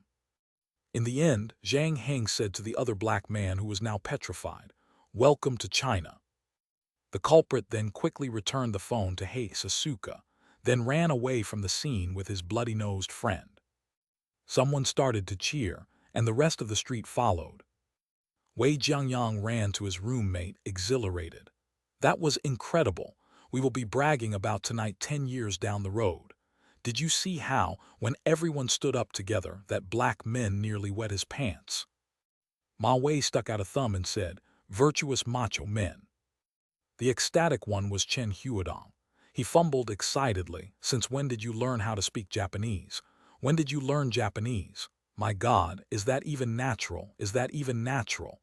Is there anything you do know? Damn, that punch to his face was really cool. You have to teach me how to do it." Hei Sasuke did not understand a word of it, but she caught on to the atmosphere and was grinning ear to ear. Zhang Heng said to her, "You better go back while it's still early and don't come out alone late at night. But if you have to, at least learn some Mandarin." Hei Sasuke's face flushed red as she answered in a small voice, "I have a few classmates from Japan. Their Mandarin is pretty good and we usually hang out together. Are you an exchange student from Japan as well? Your Mandarin is so good and you even know how to speak English as well." When Zhang Heng realized that she was mistaken, she shook his head. "I'm Chinese, but I've spent some time in Tokyo before." Chapter 58, Shadow Moment. Translator, Endless Fantasy Translation Editor, Endless Fantasy Translation. Hei Sasuke was intrigued by Zhang Heng. For the most part, having been in China for so long, this was the first time she had come across a Chinese who was so fluent in Japanese, one who even spoke with an authentic Tokyo accent, which she had found very comforting. Perhaps this poor child had been ignored for too long, not leaving the moment she got her phone back, but stayed by Zhang Heng instead, bombarding him with questions. Chen Huidong nudged Wei Jiangyang on the shoulder and gave him a look. The latter understood immediately and quickly said, "Xiaoxiao needs my help with something urgent. I have to go first." Chen Huidong chimed in, "I'll come with you. I should be chatting on QQ1 with Zhujing too." Ma Wei was the only one a little clueless, still caught up in that moment of furor. Based on his understanding, this was the moment to order 2 more large bottles of beer. Why did everyone have to leave suddenly? Wei Jiangyang coughed twice and said, "Hey old Ma, you haven't memorized the TOEFL words yet, right?" Only then did Ma Wei suddenly get the message. They were all so focused on the 2 black exchange students that they did not pay much attention to Hei Sasuke. Now that they did, he realized that this girl was quite a looker with an exotic appeal so dissimilar to the likes of Chinese girls with a small face, delicate features, and short chestnut hair. Brothers needed to create opportunities for each other. Ma Wei nodded, "Yes, yes, I have to go back and memorize all the words. CET6 is coming soon." After that, the 3 boys vanished without so much as a goodbye, leaving in such a hurry that the owner of the food stall thought they were trying to avoid paying for the meal. Zhang Heng paid for the food, then sent Hei Sasuke back to her school. Coincidentally, the foreign university she was studying in was right next to Zhang Heng's campus. Hei Sasuke looked rather happy as they stood outside of the student dorm. "Can I come hang out with you for fun next time?" Zhang Heng found this request hard to refuse, and so the both of them exchanged phone numbers before saying goodbye. When he returned to his dorm, the atmosphere in the room seemed a little strange. All 3 of his housemates were there. Chen Huidong even borrowed a mahjong table from next door and set it in the center of the room with a 30,000 yuan banknote on the table. "The court is in session. Someone, bring me the suspect." "Come, child Zhang. You either take the initiative to confess first or we can do it for you." Chen Huidong wore this jealous look on his face. "Oh, how wicked of you. I've always asked why you never date, and it turns out you've been learning Japanese secretly so that you could woo Japanese girls, huh? So, has she given herself to you? Where do the both of you plan to stay in the future? China or Japan? Do you want to have a son or a daughter?" Wei Jiangyang was also very keen. "Are all Japanese girls very gentle?"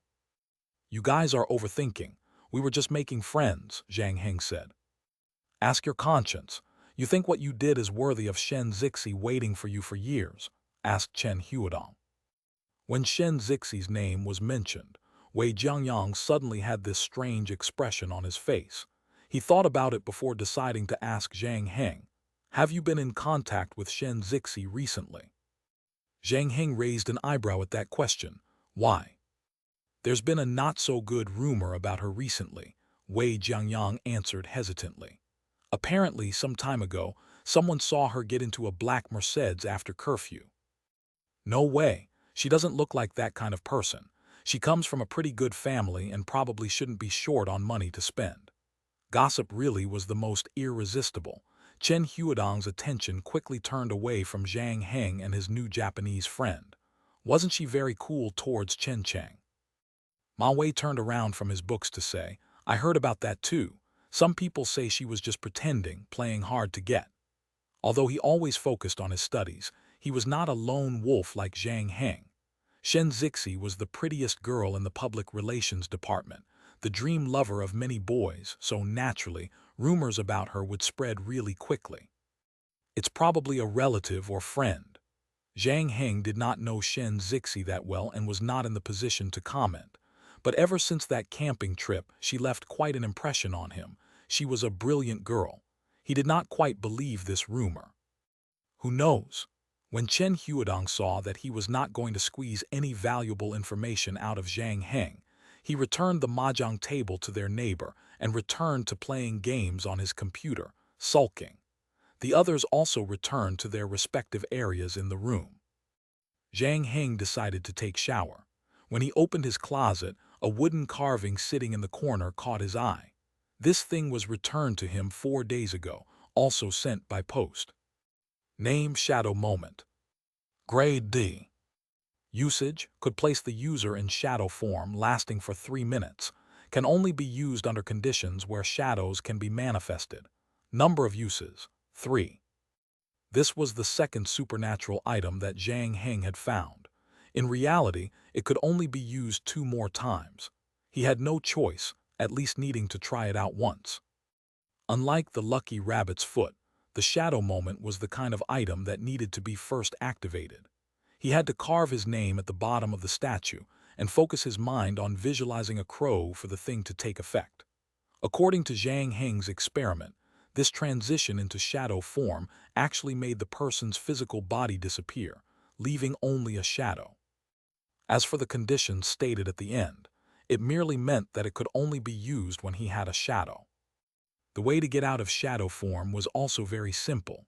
He just needed to turn off the lights and he would reappear again. Or he could also install spotlights on all 4 corners of the room to stop the effect. Even though there were a lot of restrictions, its effects were also pretty pronounced. In shadow form, it would be difficult for anyone to inflict damage on him. Characteristically, shadows could reach places that were not usually easily accessible and could be used to avoid notice. So Zhang Heng decided to keep it for himself. Other than that, he also had a piece of Moresby bone. Unable to reveal its source, he could not ask the bartender lady to identify it for the time being. Mid-December came quickly. Zhang Heng thought that he had done pretty well in his CET-6. The listening test at this level was pretty easy for him, also completing the reading, understanding, and translation part pretty quickly. The only part he needed to spend a little more time and effort was filling in the blanks and composition. These were also the areas in which he focused on these 2 weeks. After he pinned down the last word, he looked at the time. There was still an hour left. Not wanting to make such a dramatic exit or adding too much pressure to his fellow comrades in the battlefield of exams, he remained in his seat for another half an hour and checked his paper twice. Even so, when he got up from his seat, the frustrated Zhujing, who was sitting behind him, inhaled nervously. She had only just shaded in the answer sheets, not even writing a single word for the S. Chapter 59. The Mannerheim Line Welcomes UI. The college entrance exam was over, and Zhang Heng received an unexpected mail. It was from the game committee reminding the players that the annual auction was about to begin, and that those interested in attending the event could register at any game checkpoint before the deadline on the 25th. Zhang Heng did not want to wait and was quite interested in the auction. Buying and selling game items were secondary. The auction's main appeal was that he had been playing the game on his own and had only superficial knowledge about the rules. Since he did not know what old players felt about newbies, Zhang Heng did not approach others in the lounge before and after the first 2 games. Now that a rare opportunity had presented itself, he did not want to miss it. So, upon receiving the main mission, Zhang Heng went to register with the bartender lady at once. Filing in the necessary personal information, he had to pay an entrance fee of 1 game point. While there were still 2 weeks until the end of the month, Zhang Heng decided he did not want to make another trip to the bar, immediately settling down in a booth the moment he was done with the registration. Deftly, he set the alarm at 23:55 with the intention of completing the 3rd round of game ahead of time. He was slowly becoming accustomed to the game's format and would move his sleeping hours forward to the day. Furthermore, he would make sure to warm up before getting to the bar in order to keep his body and mind in tip-top condition. With the many skills and game items he had banked in the last 2 rounds of games, Zhang Heng was confident in the face of upcoming challenges. Having said that, he would seem to have once again underestimated the challenges he was about to encounter. 23:55. Once again, that familiar vertigo engulfed him. But because he was prepared this time, it was not as awful as it was the first two. Verifying player's identity. Identity confirmed. Random extraction of the third edition for player number 7958. Extraction complete. Current quest is The Mannerheim Line welcomes you. Please explore the game's background on your own. Mission objective: survive within the Finland territory for 20 days. Mode single player.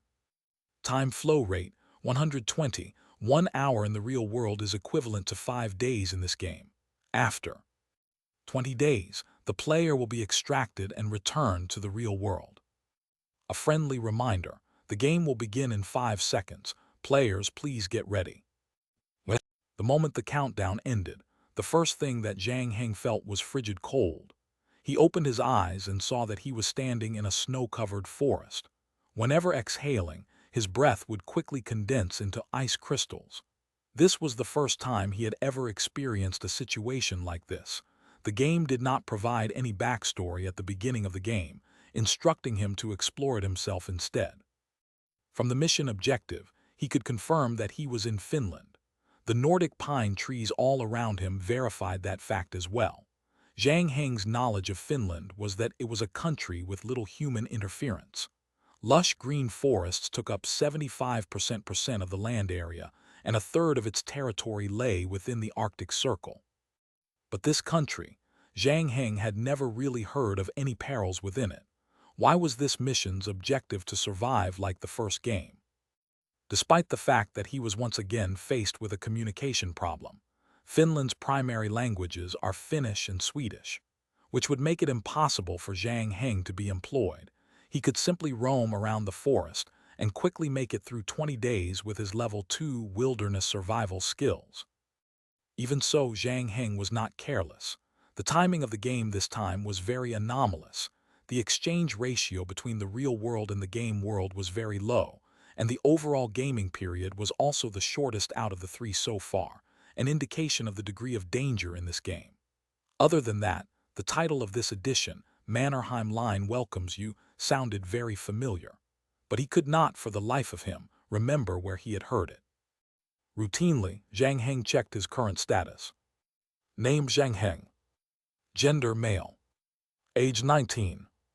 Player ID: 7958. Rounds of game played: 2. Current game points: 77. Item in possession: Lucky Rabbit's Foot E, Shadow Moment D. Skills: Piano Level 1. Language Proficiency Level 1, 3 languages at General Communications level. Cartooning and Repairing Skills Level 1. Archery Skills Level 2. Wilderness Survival Skills Level 2. Driving Skills Level 2. Assessment: the player has slightly better luck than the average person. Shielded by shadow, he has some wilderness survival skills and archery skills. If lucky, he will be able to survive 6 rounds of the game. After 2 rounds, Zhang Heng had managed to accumulate 77 game points. However, other than identifying game items, he had no idea what other uses they had, yet to receive the detailed service statement that the bartender lady had promised to send. However, it no longer mattered anymore, as he could just ask the other players during the auction. In terms of skills, the report was not too far from his projections. The one thing that he did not foresee was that his language skills level did not increase even though he had mastered Japanese.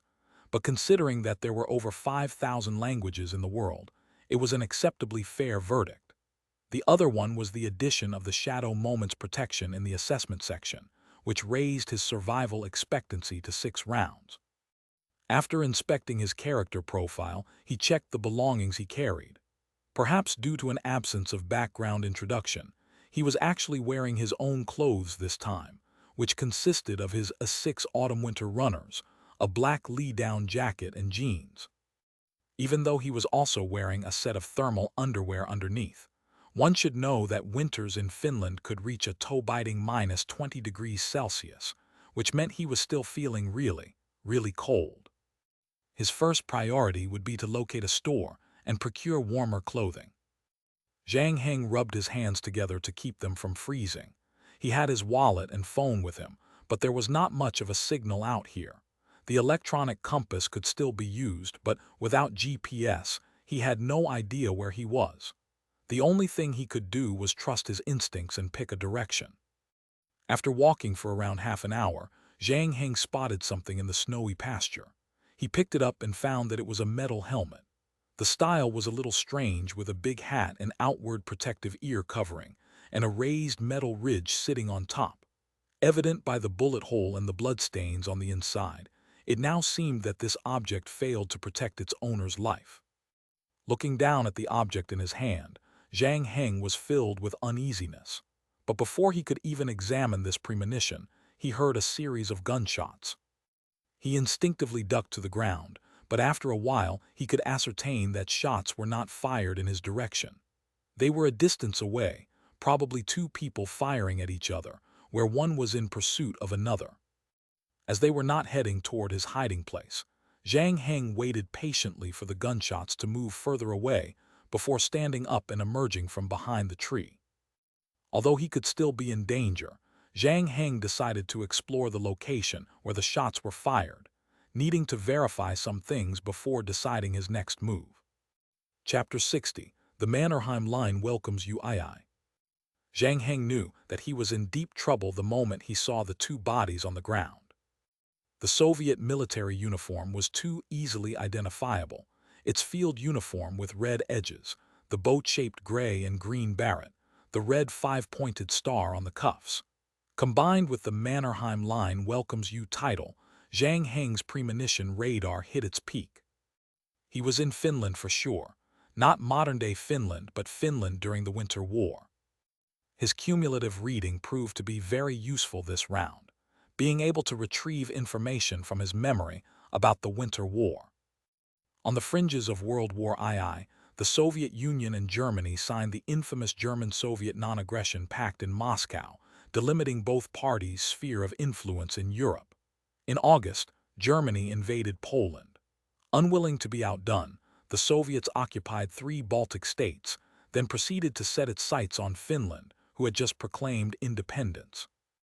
In order to safeguard its capital Leningrad, only 32 kilometers from the Finnish border from potential German attack, the Soviet Union proposed a very harsh treaty that involved the Finnish ceding their land, leasing their ports, and removing their lines of defense.